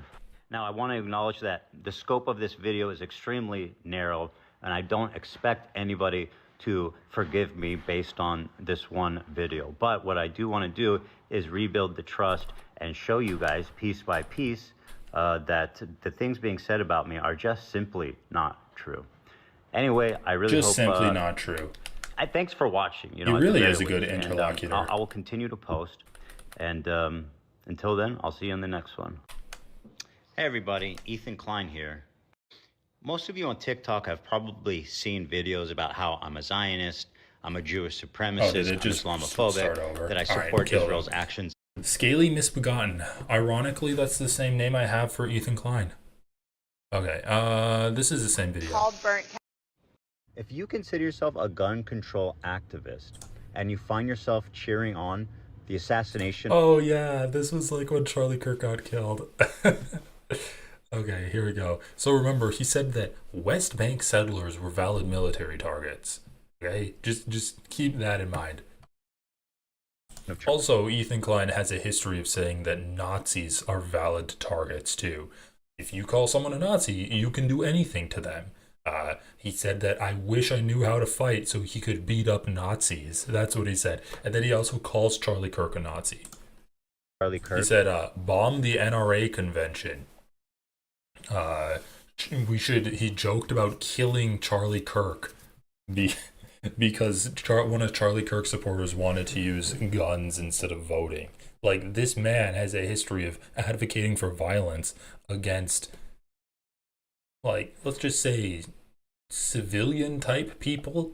And now that Charlie Kirk actually got killed, he's like, oh my god, please stop. Like, Hassan did it. It's totally not me. Then you are the problem. Being a principled activist means staying true to the whole point of the cause. The point is to reduce gun violence. Everybody has a right to not be shot when they go outside. Even the people who advocate for more guns. Because the principle is what's important. We're protecting everybody or we're protecting nobody. We don't get to make distinctions about who is a valid target for being shot if you actually believe in gun control and lowering gun violence. If you're gleeful in the face of what happened, not only are you a sick, demented human being, but I want you to know that I despise you, and I hope you will never watch my videos ever again. If you consider... You're speaking logic and they don't like that. Do you feel the same about the children in Gaza? Not Ethan Klein telling me what's ethical. Anyway, like, what the hell is he talking about? Who's being like, yes, that was great that Charlie Kirk got shot. We should kill more people like Charlie Kirk. Hey everybody, Ethan Klein here. Most of you, I saw this already. I came back to TikTok to defend myself against wild accusations. But I also came back because I want to apologize for things that I genuinely got wrong. I'm planning to go to Israel and great editing with my parents. Remember, this is the genius video editor that prides himself on having a hidden skill that, yeah, pretty hidden. But the one thing he can do is edit a mean video. That's something that he'll always have over Hassan. And you have this editing right here. Got wrong. For example, we only got wrong. For example, we're planning to go to Israel in June with my parents, and I'm actually really excited to go there. I want to show you guys. Remember, this was June of 2025. He wanted to go to Israel. A year and a half into genocide, and he wanted to go to Israel with his parents. How beautiful, how multicultural, how like free it feels for people, or just, it's a beautiful place, it is. It feels how multicultural. I want to show you guys how beautiful, how multicultural, how like free it feels for. Just once again, this is a year and a half into genocide, and he wants to go to Israel specifically, not to visit his family, not to visit Gila's family, who actually has family there, not to be like, oh, I haven't been there in a while, I need to go for like a Jewish holiday thing or whatever. Or it's important, like Israel's an important place to me, I have fond memories there, I want my kids to enjoy that. Not for any of these personal reasons. Remember, he wants to go to Israel because he wants to indoctrinate his audience into loving Israel. He says, I want to show you guys how beautiful it is, how free it is, how multicultural it feels.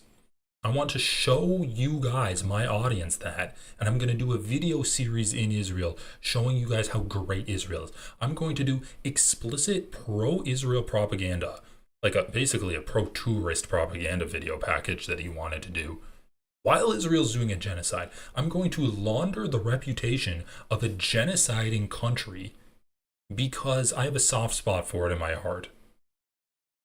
That's what he's going to do. I'm going to launder the reputation of the genocidal country of Israel because I like it. And I'm going to like broadcast that to the millions of fans that watch my content. People, or just, it's a beautiful place, it is. It's one of the most diverse places I've ever been. Looking back, I definitely feel ashamed for the way I spoke about Israel with such levity at the time that a genocide was happening. I completely understand why. Like the idea that that's the issue that he pulls. Like he thinks people were like, oh, Ethan was too happy when talking about. No, Ethan, you're like, what? Where are you getting this criticism from? Who's feeding you this criticism? People weren't mad at you because you seemed too happy when you were discussing Israel. People were mad at you because of what you were saying you were going to do. They weren't like, oh, Ethan said he's going to do pro-Israel propaganda in a happy way. They were mad because you said you were going to do pro-Israel propaganda. And like he is literally doing pro-Israel propaganda when he's saying he's going to do it. But he said he's going to do like a tourist video guide for Israel to show everyone how awesome it is. Like even more Israel propaganda. Dude, what the fuck are you doing? Who's giving you this information?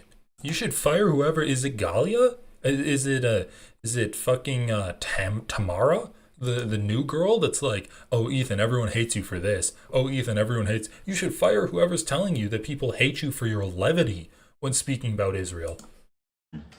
Looking back, I definitely feel ashamed for the way I spoke about Israel with such levity at the time that a genocide was happening. I completely understand why people could watch this clip and judge me harshly for it. I want to apologize. You don't understand that. You say you completely understand it, but you missed the point completely. It's like the opposite of completely understanding it. To anyone in the Palestinian diaspora or anybody that's been affected by this. I apologize to anyone in the Palestinian diaspora? Not even to Palestinians that are still in Gaza or the West Bank, specifically the ones that aren't in Gaza or the West Bank. As long as you're a Palestinian, I apologize to all Palestinians that are far away from Israel, because the ones that are close are gonna fucking die. So, you know, the diaspora of Palestinians, I apologize to. Or like anyone that's been affected by the war. Remember the last video when he's like, I've repeatedly called it a genocide, and I was like, I apologize to anyone that's been affected by this war. I can't get over like how dumb this man is. I feel ashamed for the way I spoke about Israel with such levity at the time that a genocide was happening. I completely understand why people could watch this clip and judge me harshly for it. I want to apologize to anyone in the Palestinian diaspora or anybody that's been affected by this war that felt that I was... Oh, wait a second. Hold on. You might be onto something. Gambit. Wait, ChatGPT's one word? All right, let's try it out. Why do people hate Ethan Klein? Let's see if ChatGPT gives me it. He's a polarizing figure, early content, and then versus now with criticism.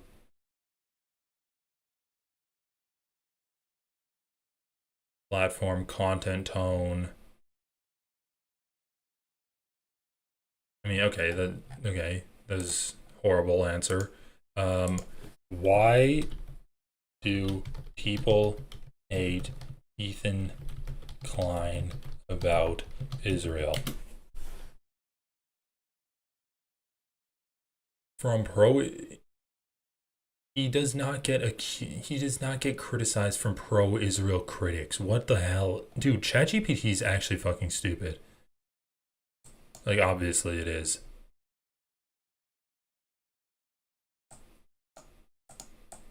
Anti-Semitism accusations. Platform fallout. Okay, this is dumb. Alright, another useless engagement with Gambit. That...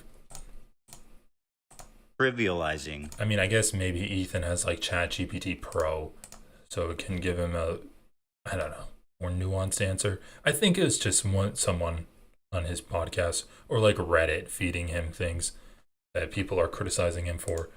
By this war that felt that I was trivializing the suffering, the horror that you've gone through. And for that, I deeply am sorry, and I'm ashamed of this clip. I came back to TikTok to defend myself against wild accusations, but...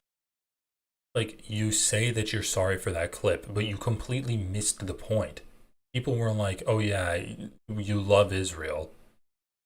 I mean, maybe some people were, but I think the bigger point is that you wanted to do propaganda for Israel while it's doing a genocide, while also doing propaganda for Israel. I agree with you. I think that my characterization of it as a utopia, like in that moment, was distasteful, and I wish that I had said that differently. And I see that it came off bad. It came off bad, and I was wrong on that one. I totally agree. Watching that clip back, you know, he says, oh yeah, I'm sorry for that, but has he actually gone out and corrected the record? Has he done a segment on his podcast where he's like, I said that Israel's a utopia, but actually, like, there is apartheid within Israel. Palestinians are redlined in Israel proper. They don't have the same opportunities. There's constitutional rights that Palestinians and non-Jewish people don't have, that Jewish people do get to experience. Has he said anything like that? Or has he just silently felt bad about it? And unless he gets called out on it by someone like Hassan while he's confronting him in a debate, then he does like a half-hearted apology because it's a defenseless position. I'm regretful about how I spoke about it. So I agree with you. Okay, that's I agree with you. I think that my... All right, last one. Ethan Klein is trying to launder his reputation. I love Chris Kunzler, but I also love making fun of his accent. podcast, has decided to return to posting on TikTok. Ethan Klein has decided to return to posting on TikTok. I'm well aware that I am not a perfect activist. I've made a lot of mistakes, I've spoken from emotion, and I've at times lashed out. You're not an activist. I've rashly said things that were incorrect, but I've always strived to learn and to correct No, myself. you haven't. But have I consistently spoken against the violent subjugation of the Palestinian people? No. You've actually justified the occupation of the Palestinian people by saying that, why would Israel give equal rights to Palestinians? The Arabs were the ones that attacked Israel.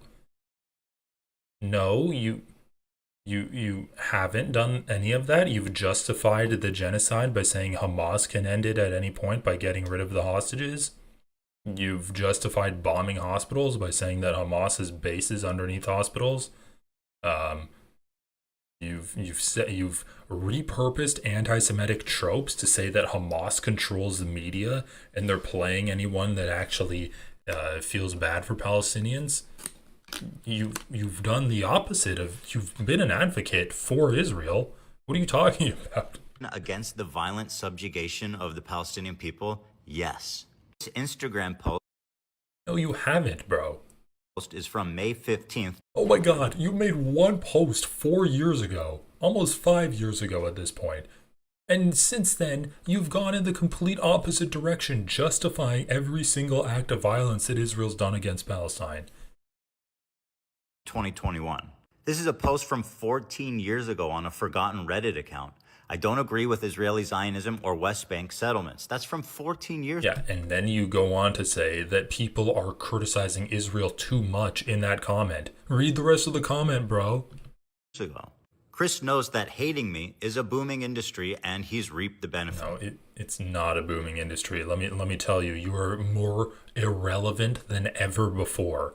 It was a booming industry a year ago when you decided to shit the bed and start attacking Hassan. Since then, people don't give a fuck about you. The only reason I'm covering you is because you went onto TikTok and did some stupid Hasbro TikTok videos, and you're just lying there. I'm not doing this for views. I'm doing this for fun, man.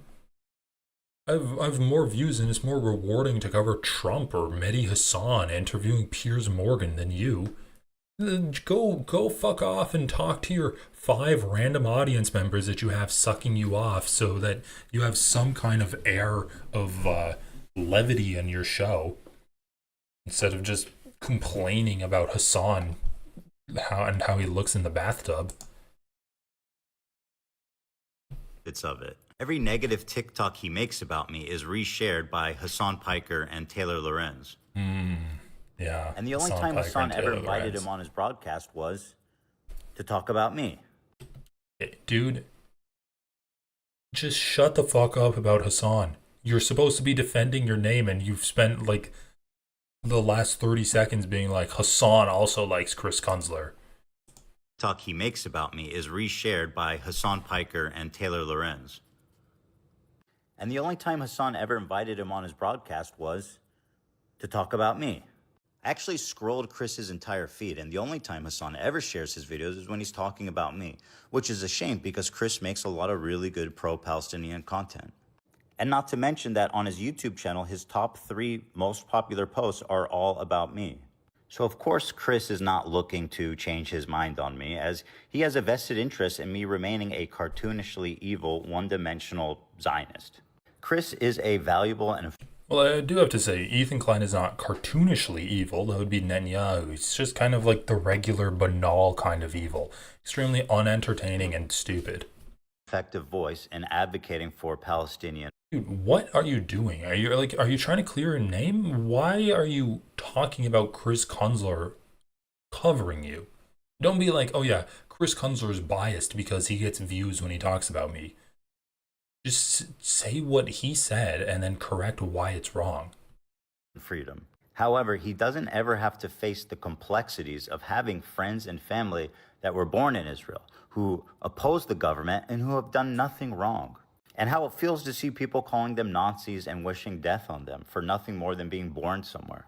Is their suffering more important than the Palestinians? No, obviously not. But as someone that is a dual citizen who spent a lot of time in Israel and has Israeli family, of course, I'm going to be more sensitive to this issue, despite me caring very much about Palestinian people. This is about civilians. I share a deep sympathy for the Palestinians. He doesn't care about Palestinians.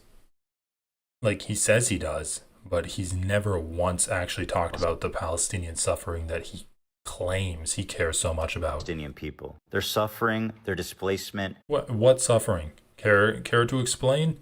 And their struggle for dignity are real. Oh yeah, the Palestinians struggle for dignity. Yeah, that's a hallmark of a true activist, fighting for the dignity of the Palestinian people as they're starving and getting bombed and getting shot when they try to get food at food distribution sites that Ethan justified. He's like, yeah, those food distribution sites that the CIA and Mossad set up are perfectly fine. Where the Palestinians get shot by the IDF whenever they get close, or too many people come and the IDF just decides to open fire on them. But it's the dignity of the Palestinians that we need to maintain. That's the most pressing thing for a pro-Palestinian activist. Real and deserve urgent recognition. Has my activism been perfect? Of course not. Not even close. Are there things that I wish I said differently or not at all? Yes. But to support that I'm some mouthpiece for Israeli propaganda is completely false, and it's totally unsupported. Yeah, he's just doing Israeli propaganda out of his own ill will towards pro-Palestinian content creators. He's not a mouthpiece for them. I'm not pro-Israel, and I never have been. I've always been pro-civilians. And you won't find any evidence to the contrary, no matter how hard Chris tries to convince you that I'm lying. The H3 podcast has decided to return to posting on TikTok. I'm well aware that I am not a perfect activist. I've made a lot of mistakes, I've spoken from emotion, and I've at times lashed out. I've rashly said things that were incorrect, but so you literally did not include a single thing that Chris Kunzler said other than you started posting back on TikTok. Damn, bro, look at the drop-off. He used to get over 1 million views. 3.6 mil, 5.2 mil, and his last video got 25 views. His last video got 25,000 views. That's like in the realm of views I'd get on it. No, not really. I think my highest TikTok video is like 2,000 views or something, but still. You used to be getting over 1 million views every video, and now you're getting 25,000. I bought Pearl over a year ago. I was told she was a mini pig. She's not. We got a call about a pig abandoned in a field. Logan Paul abandoned his pet pig after using it for social media clout.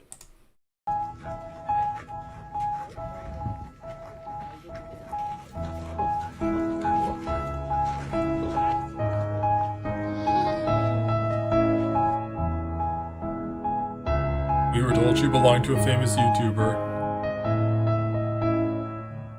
Am I gonna get copyrighted for the Pixies? Anyway, that was stupid. Where is my mind? Okay.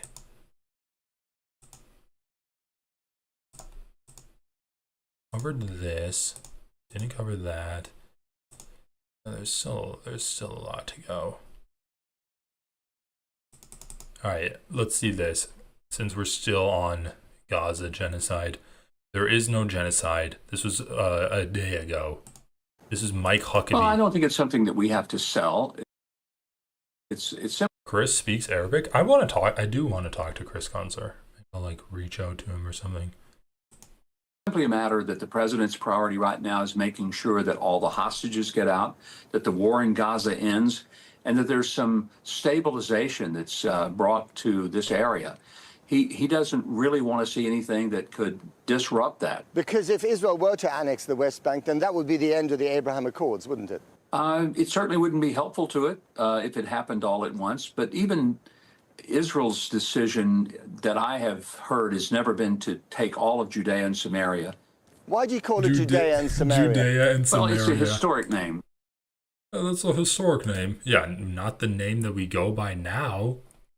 It's a historic name, Judea and Samaria. To me, West Bank is a nebulous term, that it doesn't really depict what we're talking about geographically. It's a very modern term. It's not something that has historic roots and values. But I guess what I'm trying to get at is using the Old Testament as a guide to current geopolitics is not very helpful. I think it's very helpful because it gives it context historically. What is the future of the Palestinian people in your book? If they wanted to be peaceful coexistence with the Jewish people, I think that's very possible. But they got to change the curriculum of their textbooks that currently incite violence. The culture needs to change. Oh, but you're not helping where the have you culture heard that before? if you turn their home, which is Gaza, into literally a pile of rubble. Well, by that standard, then the Jewish people ought to be the most radicalized on earth, because it was October the 7th in which Hamas, Palestinian elected people, came across the border. They murdered 1,200 people in cold blood. But the response from Israel has been one of savage collective punishment, described by more and more countries as genocide. You don't say it's genocide, and obviously Prime Minister Netanyahu thinks it isn't. But there are plenty of other people, including legal bodies that reside in the building behind me, which I know you don't have a lot of respect for, but still it does represent a large part of the international community who do believe it is genocide. There's no genocide for the simple reason that if it were genocide, Israel could have accomplished that in about 2.5 hours. What they don't get credit for is that you can kill 1 million people per hour, because Israel can do anything. Dude, this man actually just said Israel could kill 1 million people an hour. If it was a genocide, Israel would have done it in 2 hours. But they didn't, so there's no genocide happening. Okay, yeah, the legal definition of genocide is killing 1 million people every hour. Because we all know that the Nazis got the Holocaust done in 6 hours. They're like God. The first day, they made the rains. The second day, they made the trees and the animals. The third day, they killed the Jews in 6 hours. And then the seventh day, they rested. What the fuck, dude? Holy shit, this is the U.S. ambassador to Israel, and he's like, yeah, 1 million people an hour, light work. They are going into targets. They announce what those targets are going to be. They instruct by way of leaflets and cell phone messages and broadcast messages. Now, the fact that Hamas amasses their civilians into that area that is going to be hit. Well, there's just no evidence of that, is there? Quite a bit of evidence of it, and I've been there personally. Okay, I love the different talking chains that we're getting from Zionists. So we had that woman earlier where she's like, well, I don't see it on Instagram, but if I do see it, it's probably fake. And if it's not fake, it's Hamas to blame anyway. And now you have this guy, and he's like, well, it's not a genocide, but like, to the extent that there are people dying, it's Hamas that is causing Israel to genocide them. Hamas amasses their civilians into that area that is going to be hit. Well, there's just no evidence of that, is there? And also, you said it yourself, Ambassador. Talked to the people in Gaza. Let me finish. I've talked to the people in Gaza, and I'm telling you what they tell me. Bro, this guy looks like someone is wearing his skin. Why does he look so messed up? Man, what Zionism will do to a motherfucker. Is that every one of them I talked to had had a family member murdered by someone from Hamas. I want to understand where you think the future of the Palestinian people lies.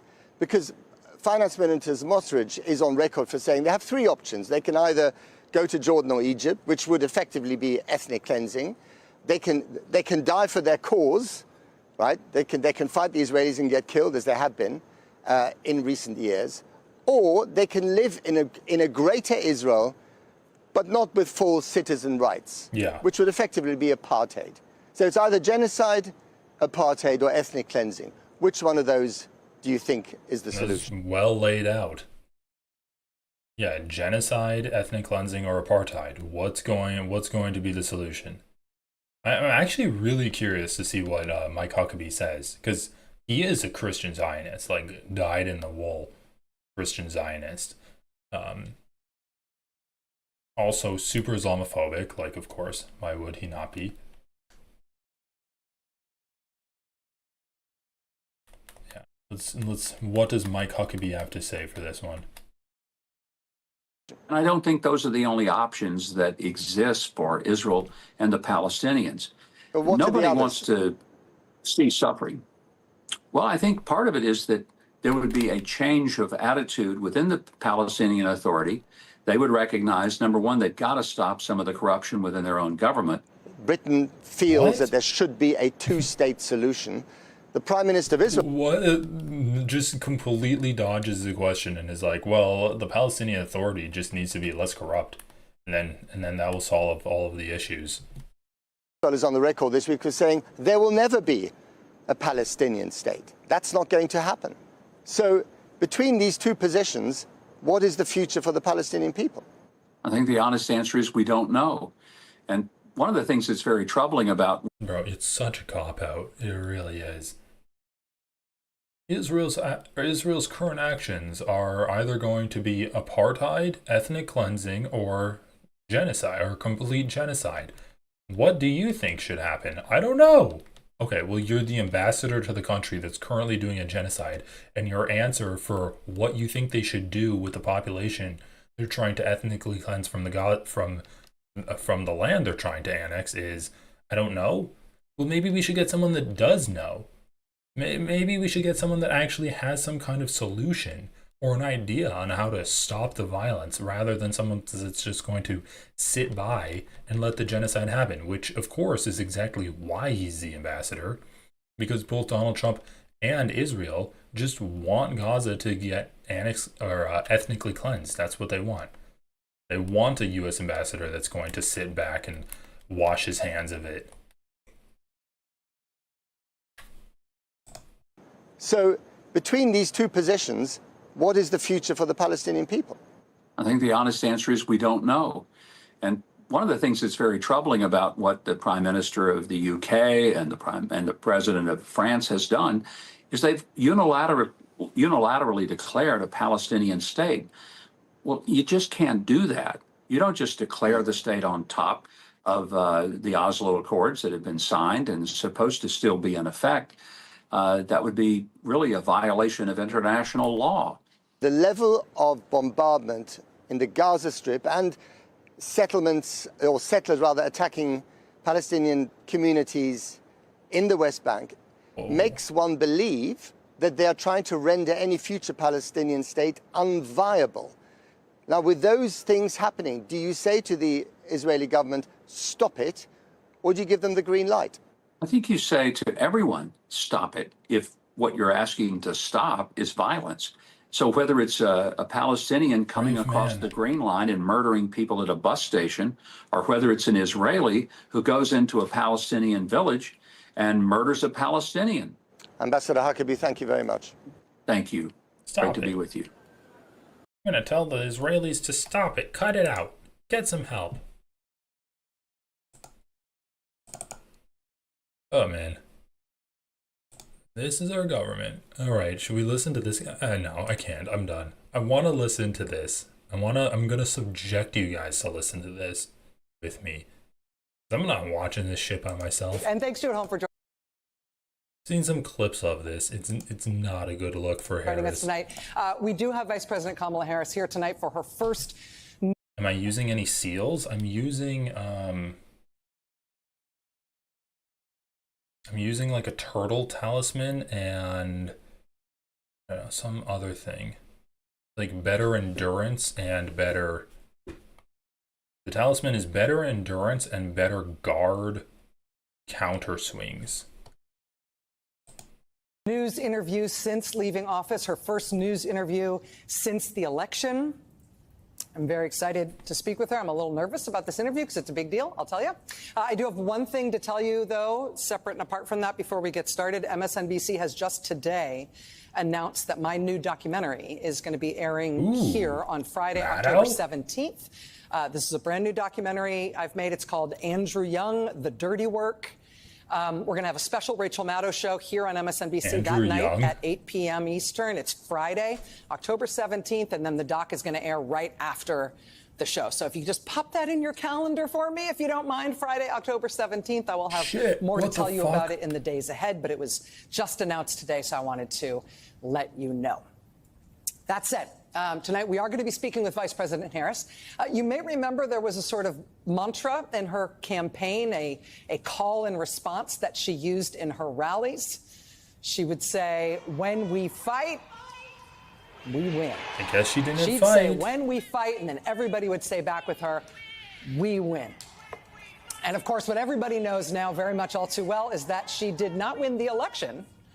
And her new book is about that. The new book is called 107 Days.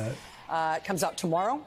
It is the story of her 107-day-long campaign for the presidency, the shortest presidential campaign I wonder where in she modern came up history. with the title. She describes in the book on page 1 how she learned from President Biden that he would end his campaign and hand the reins to her. She learned that news less than half an hour before the whole rest of the world learned it as well. Jesus Christ. She writes about how everybody in Democratic politics responded when she made all her first phone calls to tell everybody the news, to ask them for their support. She took notes from those calls, and she prints the notes in her book, page 17.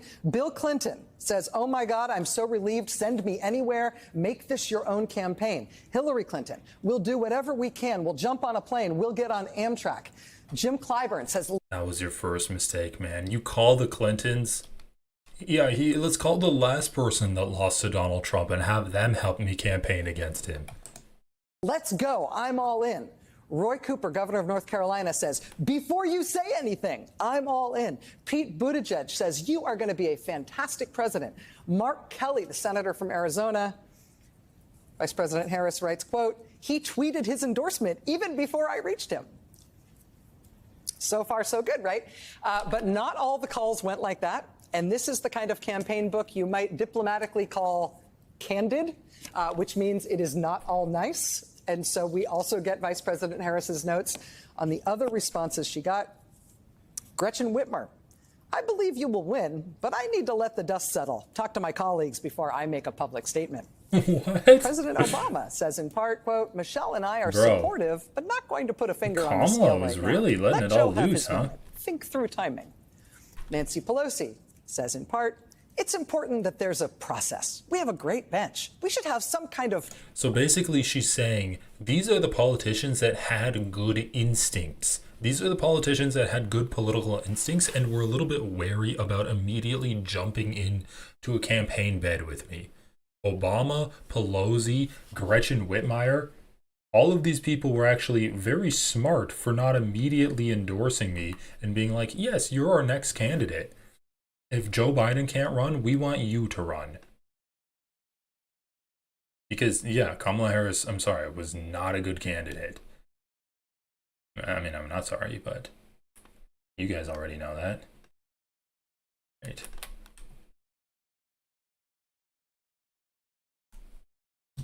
primary, not an anointment.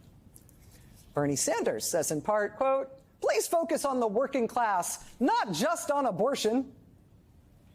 J.B. Pritzker says, as governor of Illinois, I'm the convention host. I can't commit. And then Gavin Newsom, she writes, hiking, we'll call back. And then she puts in parentheses, he never did. Dude, this is like a Mean Girls type of book. Oh yeah, I'm just gonna do all of these like private conversations, but I'm going to write down like all of these responses so that I can slight people. What's the game here, Kamala? In 107 days, you get Kamala Harris's thoughts on picking her vice president, interviewing Mark Kelly and Josh Shapiro, and then ultimately choosing Tim Walz and all the great things that were great about Tim Walz, how much in particular she loved Tim Walz's wife, Gwen. But she also writes about why Pete Buttigieg was her personal first choice. She lost 5,000 runes. You get her being a detailed thoughts dumbass. on how President Biden's age showed when he was tired, and her view that the White House basically mismanaged that. She says President Biden was not incapacitated. He was absolutely capable of governing, and he was, in fact, very good at it throughout the entirety of his term. But she also writes that he was not up to the task of campaigning well for another term. And she writes about her regret and her frustrations for how that was handled by the president's senior staff. I will tell you, this book is going to sell a bazillion copies. No, and Vice President Harris's bluntness Why do and you think clarity that? on those still very painful matters is going to be a big part of why. The book, as I said, goes on sale tomorrow. You will read it. I mean, in one political sitting. insiders might find it interesting, but the general public, a failed presidential campaign, who gives a shit? Run. It is an unputdownable book. You should buy it. But here's the other thing about this book and about Kamala Harris in this moment. When we fight, we win. I mean, this is where we are right now. These were protests on Thursday and on Friday and on Saturday and on Sunday and today, all about ABC taking comedian Jimmy Kimmel off the air after threats from the Trump administration Holy shit. effectively directing them. Way to bury the lead. Get Kamala Harris on. To do so. And those protests were in New York and in Los Angeles, yes, but also in places like central Washington State, Yakima, Washington, and in Mount Kisco, New York. We saw Vice President Harris herself join the calls condemning the Trump administration and ABC for doing that. She put out a statement last week calling it an outright abuse of power. We saw statements of protest from her, from President Obama, from the former president of Disney, ABC's parent company, Michael Eisner. We saw pushback from every other comedian in TV who Trump has pushed to get rid of, including Stephen Colbert, who CBS should maybe uncancel now that everybody can agree what cowards they were too. We saw statements of protest from basically all of Hollywood and the music business and the unions and the ACLU and every celebrity you've ever heard of, and people canceling their Disney Plus subscriptions and people who make shows and movies for ABC and Disney saying they would never make shows and movies for that company again as long as this decision stood. And what do you know? When we fight, we win. ABC this afternoon decided, okay, let's throw this in reverse. Jimmy Kimmel will be back on the air tomorrow night. And as for Stephen Colbert on CBS, stay tuned. Because, of course, his firing is just as indefensible, if not more so. In this new book, in 107 Days, Vice President Kamala Harris writes about predicting how bad What Donald did Trump would be in ABC his do second to term as fight? president. They didn't She says, do quote, shit. I predicted all that. I warned of it. What I did not predict was the capitulation. About the groveling, scared, rich owners of the LA Times and then the Washington Post pulling their... Yeah, this is a clip I saw too. She's like, I never expected capitalists to capitulate to a fascist regime. That was crazy to me. She's getting lambasted for that. Papers endorsements of her just before the election. She says, the pre-capitulation of these powerful billionaires alarmed and dispirited me. As it turned out, they were early adopters. Of the feckless posture that would be embraced by a raft of business leaders and institutions once Trump was elected. They had just been the first in line to grovel. And then she says this about what she'll do next. She writes, quote, I wanted a seat at the table. I wanted to make change from inside the system. Today, I'm no longer sure about that because the system is failing us. At every level, executive, judicial, legislative, corporate, institutional, media, every single guardrail that is supposed to protect our democracy is buckling. I thought those guardrails would be stronger. I was wrong. But now, of course, the election is over.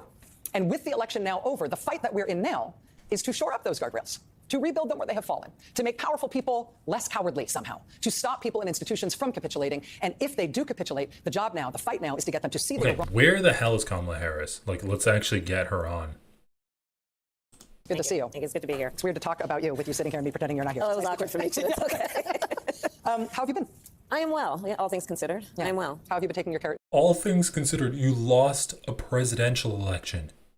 That's like falling from the, falling from like the 99th mattress when like the princess and the pea onto the 98th mattress full of feathers. Like, you're fine. You're fine.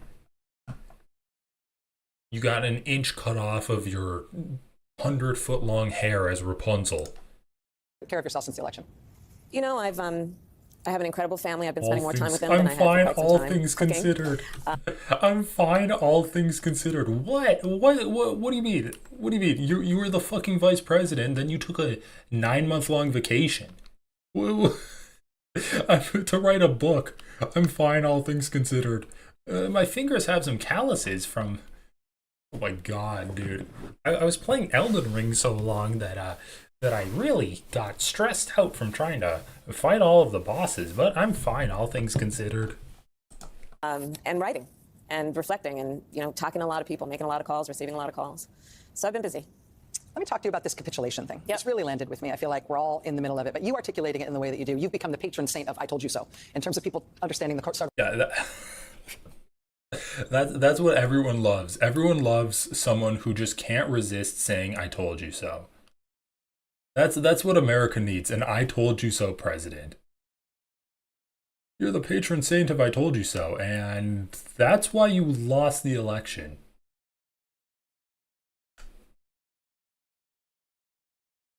Warnings and predictions that you made about what Trump would be like. But you say, I predicted all of that. I warned of it. What I didn't predict was the capitulation. The billionaires lining up to grovel, the big media companies, universities, so many major law firms, I will note, including your husband's. Yeah, and he spoke out about it. He's been very vocal in criticizing it. He said they've all been bending to blackmail and outrageous demands. Yeah. Why did you not predict the capitulation? And what do you make of the effort to try to put some steel in the spine of those institutions? So, as you know, I Wait, Kamala was sitting there at the desk? No, they probably brought her out, right? She was not sitting at the desk the entire time. am a lifelong public servant, and but I've worked closely with the private sector over many years. And I always believed that if push came to shove, those titans of industry would be guardrails for our democracy, for the importance of sustaining democratic institutions. And one by one by one, Princess and the Pea's like they my have been favorite silent. fairy tale. They have been, yes, I use the word feckless. It's not like they're going to lose their yacht or their house in the Hamptons. And here's the thing. Democracy sustains capitalism.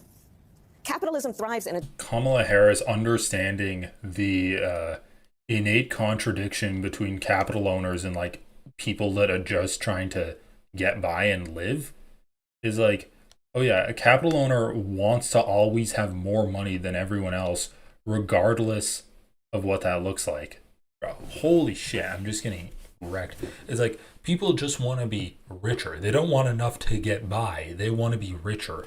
And the fact is, you can be richer if you capitulate to Donald Trump. Even if you resist him, you can get by, but you're not going to be as rich as you could be if you had capitulated and bent over backwards and done everything he asks of you.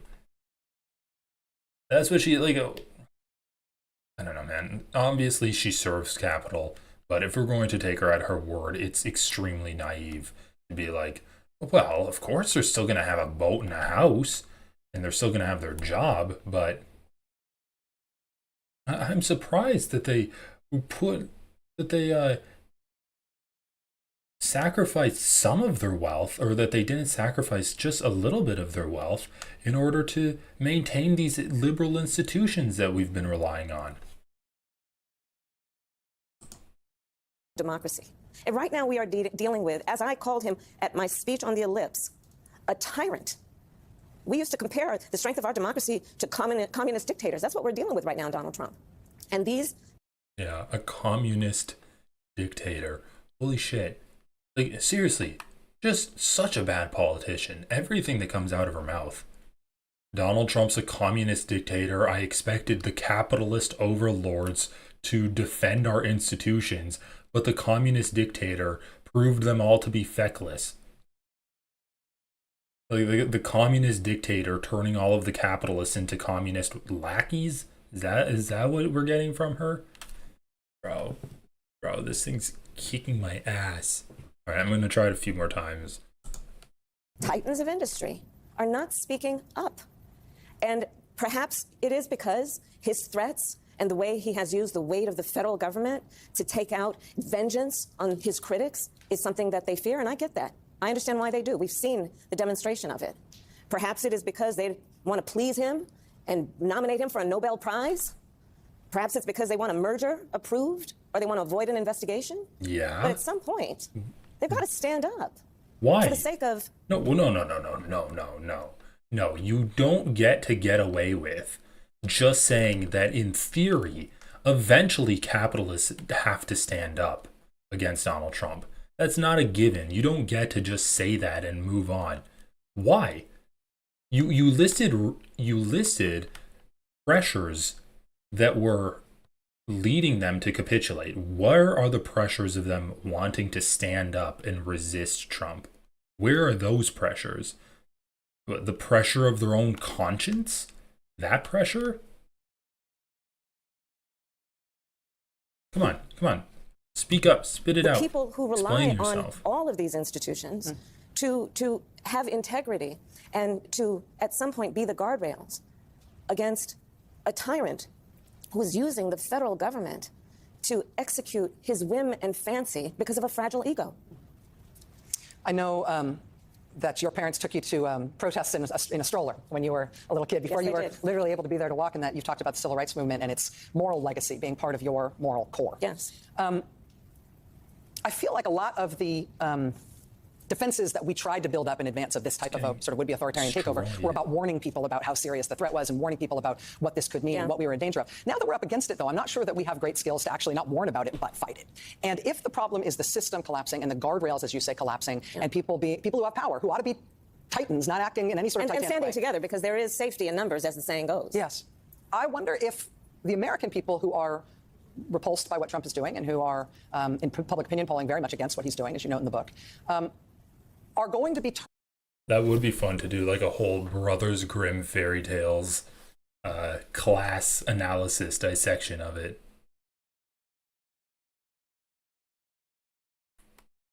This is all coming straight off the dome. Yeah, Kamala Harris is like, trust me, Rachel, I only prepared for this interview for 6 weeks before talking to you. That's why I seem so fresh and loose with you. That's why I'm able to just riff this off the cuff. Turning their ire and their protest movement and their organizational capacity against these institutions that are failing as much as they are against Donald Trump himself and the administration, if that's the way the sort of resistance is headed. So, one, back to how you opened the show, I mean, talk about the power being with the people and the people making that clear with their checkbooks as it relates to the suspension of Jimmy Kimmel. We saw the power of the people over the last few days, and it spoke volumes, and it moved a decision in the right direction. I think that part of where we are now in terms of thinking about what the fight is, it requires us, yes, to understand. Like, once again, that's not the... It's a corporation making a decision based off of finances. Like, a lot of people were saying that we're going to threaten their subscription to ABC or Disney because of that decision. So you can't just say, like, it's the power of the people. It's a financial pressure on a corporation. So, yeah, you can say that, like, we have to put financial pressure on these corporations to get them to stand up to Trump. You can't just, like, laud some kind of generic, oh, if everyone stands up, then we'll be able to resist the fascist dictator. Oh no, get up, get up, get up, you stupid motherfucker. Oh my God. That we've got this administration and this president in front of us abusing the power that the people vested him with. But we also need to understand that this is bigger than Donald Trump. You know, part of what I write about, this stuff is decades in the making, Rachel. It didn't just happen overnight. You know, so much of what has indeed overwhelmed people, not to mention just scared the stuff out of people, is what we are witnessing is a high-velocity event. Yeah. We are witnessing something that has been happening so rapidly, and it feels chaotic. But what I would offer you is what we are witnessing is the swift implementation of a plan that was decades in the making. Decades in the making. Project 2025 didn't just drop out of thin air. That's a product of decades of work. Federalist Society, Heritage Foundation. Understand that the implementation of a plan that's about trying to get rid of the Department of Education, deregulate industries, weaken the rule of law by over a period of time, creating a system and through gerrymandering states so that we would now have the Supreme Court that we have. This stuff didn't happen overnight, and it did not happen just because of an election in 2024 or even 2016.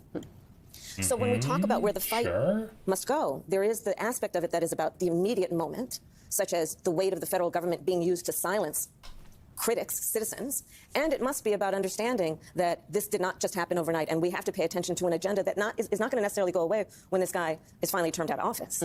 Well, let me ask you on that gerrymandering front. The White House has been very aggressive, pushing Republican-led states to gerrymander their maps to effectively give Republicans a major edge heading into the midterms next year. That has led to related responsive Democratic efforts, including in your home state of California. Do you support Democrats' effort to kind of fight fire with fire there? Will you be involved in that California measure, for example? I absolutely support it. You mentioned Gavin earlier. By the way, Gavin has a great sense of humor. Yeah, thank God she's supportive of gerrymandering. About the hiking thing was you did. Yeah, I've known Gavin forever. He literally has a great sense of humor. But let me say about what he is doing with redistricting. It is absolutely the right way to go. Part of what we've got to, I think, challenge ourselves to accept is that we tend to play by the rules. But I think this is a moment where you got to fight fire with fire. And so what Gavin is doing, what the California legislature is doing, what those who are supporting it are doing to say, you know what, come on, you want to play? Get up. Then let's get in the field, let's get in the arena, and let's do this. And I support that. Oh! Speaking of a sense of humor, your book is... Oh, Skeletons were doing pretty good, though. It's very funny, which I think helps a lot, given that there's a lot of difficult material. Yes. I'm going to read something where I have to bleep myself in the middle of reading it out loud, sort of. This is the part when Trump told an audience, National Association of Black Journalists, told them that you happen to turn black and that you now want to... Capital owners didn't just fall out of a coconut tree? Or are we talking about Project 2025? Project 2025 was the continuation of an existence long before we even understood that we had to endeavor to resist against Donald Trump. It's a long time in the making. To be known as black, you say, on the plane that day when I first heard about Trump's remark, we patched in Brian Fallon, your senior advisor, communications advisor, on a call to strategize a response. Brian wanted me to punch back with a big speech about my racial identity, like the one Obama had given. I was so pissed that I didn't hold back. Are you effing kidding me? I was not about to take Trump's bait. He lies all the time, I told Brian. He throws out outrageous statements to distract from the real issues. Quote, today he wants me to prove my race. What next? He'll say I'm not a woman and I need to show my vagina? I don't even know if I can say that. Brian, on the other end of the phone, fell silent. I imagined the deep crimson of his blush.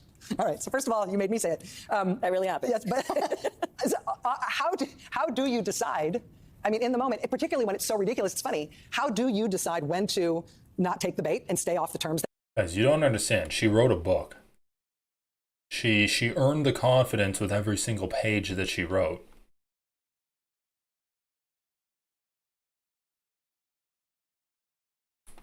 And she lost a presidential election. That's also a big one. That he's trying to set for the debate and when to punch back. What did you learn about that in the process of going up against him? So, you know, I also talk about, you know, the first 2 weeks that I was the top of the ticket, we had no polling. No polling had been done on me. So it was my gut. Yeah.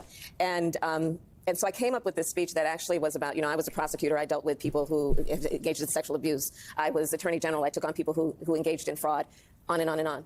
And so I know his type. I remember this line, yeah. And because there is, you know, there's something about... Okay, like, dude, it's so bad when a loser is like, oh, remember when I owned the guy that ended up beating me? Like, oh, remember when I scored that awesome goal in the game that I lost 5-1? Yeah, that was so sick. Let's reminisce about those past times. Giving big peaked in high school energy right now. Remember when I said I know his type because like he's a rapist and I still lost to him? Like that was so awesome, right? Remember when I lost to a rapist even though I like compared him to other rapists?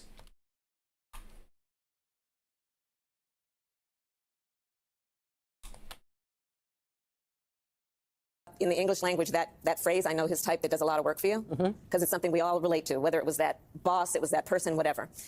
I know his type. And so the character that I knew I was running against is someone, because he's shown it also. I mean, he did it with President Obama. He did it with Secretary Clinton. He throws this stuff out that he thinks will be an individual's weakness or Achilles heel with the intent to distract from the fact that, as it was in this campaign, he had no plan for actually bringing down. You lost the election. Why are you shit-talking him? Yeah, his strategy, like, you're like, oh yeah, his strategy was so bad and I still lost to him. That's not a flex. That's not the flex you think it is. Costs and prices for the American people. He had very few plans for what he would actually do that was about the American people and not about an execution of his vengeance on his enemies. And I wasn't about to fall for that bait. And the stakes were too high. The stakes were too high. You can't get in the gutter with that guy. What? You're saying the stakes were too high, but you lost the election. I'm so confused on what's happening right now. Why is she saying this?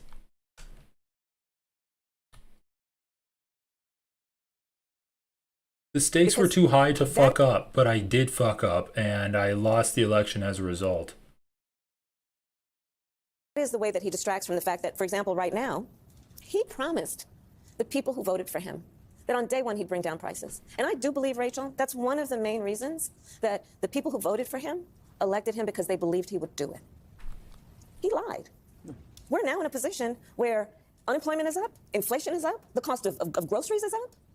So, you know, as the folks used to say, don't fall for the okey doke. Just don't. All right, I have lots more to ask you. We'll be right back with Vice President Kamala Harris. Her new book is called 100. Oh, that was good enough for a commercial break, huh? Which is some of your writing about the decision around the president abandoning his re-election campaign, the timing there and how it's handled. You say in part, page 46, it's Joe and Jill's decision. We all said that like a mantra, as if we'd all been hypnotized. Was it grace or was it recklessness? In retrospect, I think it was recklessness. The stakes were simply too high. This wasn't a choice that should have been left to an individual's ego, an individual's ambition. It should have been more than a personal decision. Whose decision should that have been? How should that decision have been made? So when I write this, it's because I realize that I have and had a certain responsibility that I should have followed through on. God. Which is, and so when I talk about the recklessness, as much as anything, I'm talking about myself. There was so much, as we know, at stake. And as I write, you know, where my head was at the time is that it would come off as being completely self-serving. If you said to President Biden that you did not think he should run again. Yeah, or even that he should question whether it's a good idea. But I think that, you know, one of the reasons I wrote this book, Rachel, is there are actually a number of reasons. One is that it is unprecedented, right? To your point of what you said in your opening. We had a president of the United States running for re-election, 3.5 months from the election, decides not to run.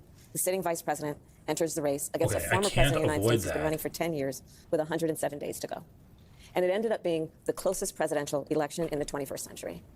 And there was so much about those 107 days that, for me, and this is really a behind-the-scenes look at those 107 days, was about seeing people who seemingly had nothing in common coming together by the thousands with a level of optimism and, dare I say, joy about the possibilities for America. And I hope to remind people about that light that people brought to it, and to remind people that that light is still there. Mm-hmm. And we can't let that be extinguished by an election or the individual who's in the office right now. Because to the point of all those folks who got out and protest about the Kimmel. Okay, this is something that I dislike a lot. When people will be like, oh, well, don't let Donald Trump extinguish your light. We still have hope, right? Well, it was an election that we were trying to win. That's why we had hope in the first place. But you lost the election, and now things are actually shitty. So, like, we can't really just hope that you win the election. You lost it. It's good. Like, yeah, we can hope for something else, but it's going to be, I don't know, don't act like the hope of Kamala Harris winning the election can get us through a Trump presidency. Suspension. And about everything else that people are protesting. Right. In the variety of ways, whether it be going to a protest or being, you know, with their pocketbook or getting engaged in local and state and federal elections. With their pocketbook, yeah. They'll make a difference, and they've made a difference. And I guess the last point is that we've got to really remember that this person who's in the White House promised a whole lot of people who supported him and voted for him that he would do one thing, which is bring down costs and prices. And he lied to them. And we need to remember that as we move forward with the next series of elections, and midterms are around the corner, that it's not just about him by himself. There were others around him who perpetuated that same promise and have not followed through. They're about to go into negotiations around the continuing resolution, the budget. And I know that leaders Schumer and Jeffries are going to meet with the president, I think in the Oval Office. And good for them to go there and ask Donald Trump, the president of the United States, to justify why he is proposing to cut Medicaid, why he is willing to shut down the government for the sake of putting on the backs of working people the tax cut he gave to the richest people in America. Do you think that Democrats should vote to allow the government to shut down in order to try to extract concessions from Trump on these matters? It won't be the Democrats who are shutting it down. It'll be the Republicans. The Democrats are doing the job that any elected leader should do, which is to say we're not going to do the bidding of the president of the United States at the sacrifice of our constituents' health care. Negotiate. You describe in the book something that you called a secret project that you ran as vice president, that you called the STARS Project, identifying up-and-coming talent in the Democratic Party. You'd meet with them, ask them about their interests. You say that more than one of them said they felt like they were being called to the principal's office when you asked them to come in. But the folks who you met with in this way include some of the people who you see very frequently now on MSNBC: Jasmine Crockett, Angela Also Brooks, Maxwell Frost, Robert Garcia Moore. Arguably the fastest rising star right now in Democratic politics is Zoran Mamdani. Who is going to be elected mayor of New York City, and probably in a landslide, if the polls are anything to go by. Lots of mainline Democrats have been very shy about his candidacy. They seem somewhat flummoxed by his success. As a sort of talent spotter in the Democratic Party, what do you think of him and his candidacy, and what do you think of mainline Democratic shyness and agitation about the prospect that he's going to win? Look, as far as I'm concerned, he's the Democratic nominee, and he should be supported. Do you endorse his candidacy? I support the Democrat in the race. Kamala Harris, when you were vice president, you had a You had a program where you identified young Democrats and cultivated them so that they could someday take over the party, and their values and their policies would become the next mainstream Democrat values and Democrat policies. How do you feel about this up-and-coming young Democrat that everyone's talking about? As far as I'm concerned, we should support him. But, like, just because he's the Democratic nominee, it doesn't have anything to do with the candidate himself. It's just that we should always support the Democrat nominee. Just amazing political instincts from Kamala Harris. Sure, but let me just say this. Look, as far as I'm concerned, he's the Democratic nominee and he should be supported. He's the Democrat nominee. Do you endorse his candidacy? I support the Democrat in the race, sure. But let me just say this. He's not the only star. I know that, he's in New York, and I know New York is the only star. And here we are. He's not the only star. Do you support this star? He's not the only star. Holy shit, dude. Do you support Zoran? Well, he's not the only star, so, like, why are we even talking about him? He's not the only Democrat in the entire country. And I love New York, as the saying goes. I really do. But, I mean, there are people like Barbara Drummond in Mobile, Alabama, Helena Moreno in New Orleans. They're all running for mayor, too, and they are stars. So I hope that we don't so over-index on New York City that we lose sight of the stars throughout our country who are right now running for mayor and many other offices, governor, and so on. So that's where I am. We got a big tent. And we got a lot of stars. 2026 is shaping up to be an election that is going to be filled with Democratic primaries, though. A lot of mainline Democrats in their 70s and 80s are going to be facing challengers in their 30s. Yeah. Do you think Democrats are at all justified in their frustration with there being so many older Democrats in elected office? Do you think it is time for the oldest Democrats in elected office to be thinking kind of wholesale as a category about the need to retire and move on from office? I wouldn't overgeneralize on that, meaning that there are some Democrats who are, older in age, but very young in terms of how they are thinking and very bold in terms of how they're thinking. I think that every one of the candidates is going to be judged based on whether they actually have a plan, whether they see the people, whether they're listening to them, whether they offer something that feels dynamic and bold, especially at this moment, whether they have the fight in them to fight what we know to be wrong, but also the fight to fight for something. I think that's how they're going to be judged. I don't know that the voters are going to judge strictly on somebody's age. I have much more to ask you. Okay, I'm here. That's Madam Vice President. The book is called 107 Days. It comes out at midnight. More with Vice President Harris right after the break. Ooh, midnight. That's fancy. We're back with former Vice President Kamala Harris, her new book about her 107-day presidential campaign, the shortest presidential campaign in modern history, for all the obvious reasons. That book comes out tonight at midnight. Vice President Harris, I want to ask you about something that's going on right now in the news. We've had, in the last few days, 2 developments from the president that are the sorts of things that you were warning about, but now we've got them and we have to decide how to contend with them. One is the president directly ordering the Justice Department to bring criminal charges against people he perceives to be his political enemies, including firing prosecutors who told the administration there was not an evidentiary predicate to bring those charges. We've also now, in an executive order today, we've got the president describing Antifa, the anti-fascist, it's not even really a movement, the anti-fascist tactics of a portion of the protest movement as a domestic terrorist organization. What is your reaction to those things? What do you think the appropriate response is to things like that? Antifa's communist, Rachel, and so I'm actually in favor of having it be a terrorist organization. I was surprised to see Donald Trump go after Antifa because Antifa's communist and also Trump is communist. So that was shocking to me, Rachel. Well, in normal times, we should and could expect that our courts would step in when asked to declare the legality or illegality of what the president is doing. Because, Civics 101, we all know, we designed our democracy through 3 co-equal branches of government, the executive, the legislative, and the Kamala Harris should honestly be a middle school civics teacher. And I would like to believe that is still something that is standing, certainly at the local level. You can see where... I feel like she'd just be so much happier. She can have a lesson plan, no unexpected questions. She always knows what she's talking about. She can talk about government in the theoretical sense and what it should be, not the messy thing that it actually is. She doesn't have to be charismatic because she's talking to like 10-year-olds.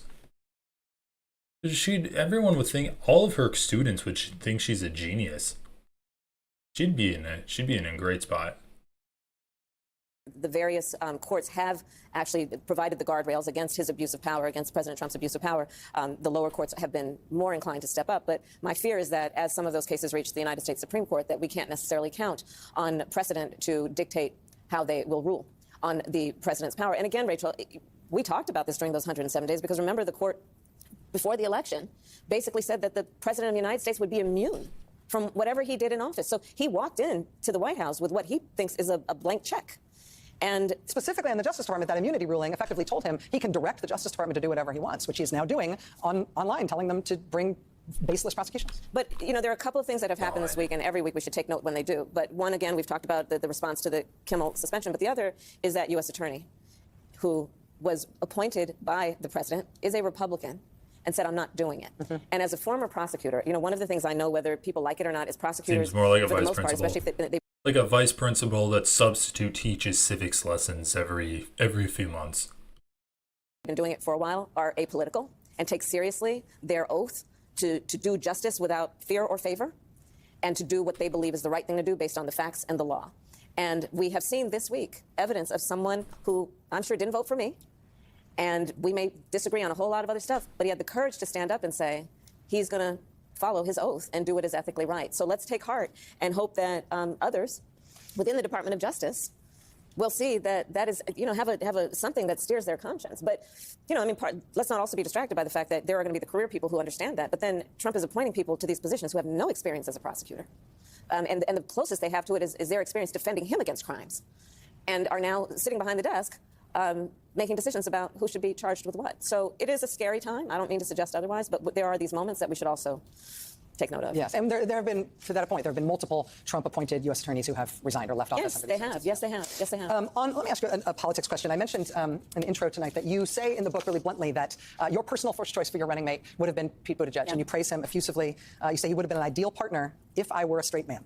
And you say effectively that demographically it was too much to ask of the American people to ask them to elect you with him as your running mate. I wonder if his reaction to that, since this part of the book has come out, if you could. I love Pete Buttigieg, but he was fucking gay. Yeah, another fucking anecdote in your book that maybe you were a little bit too honest about. You know, there's only so much Americans can handle. A non-white woman and a gay man? Too much. We needed a white man too. Shit, dude, this is killing me. Had any reflection on that, or I guess I'd ask you to just elaborate on that a little bit. It's hard to hear. Yeah. With you running as, you know, you're the first woman elected vice president, you're a black woman and a South Asian woman elected to that high office, very nearly elected president. To say that he couldn't be on the ticket effectively because he was gay, it's hard to hear. No, that's not what I said. That he couldn't be on the ticket because he is gay. My point, as I write in the book, is that I was clear that in 107 days, in one of the most hotly contested elections for president of the United States, against someone like Donald Trump, who knows no floor, to be a black woman running for president of the United States, and as a vice presidential running mate, a gay man, with the stakes being so high, it made me very sad, but I also realized it would be a real risk. No matter how, you know, I've been an advocate and an ally of the LGBT community my entire life. So it wasn't about any prejudice on my part, but yeah, no shit. Holy shit, dude. She's actually just horrible at doing interviews. Yeah, of course. She wasn't saying you were personally prejudiced. She's saying that you made the decision based off of demographics and the prejudice of the country that you were trying to represent. Oh my God. We had such a short period of time, and the stakes were so high. I think Pete is a phenomenal public servant, and I think America is and would be ready for that. But when I had to make that decision with 2 weeks to go, you know, and maybe I was being too cautious. You know, I'll let our friends. We should all talk about that. Maybe I was. But that's the decision I made, and I, as with everything else in the book, I'm being very candid about that. So you did not pick him because he was gay. With a great deal of sadness about also the fact that it might have been a risk. Will you consider running in 2028? That's not my focus right now. I know it's not my focus at all. I know it really isn't. What is your focus right now? You wrote a book. You took 9 months off and you wrote a book. Do you have a different focus?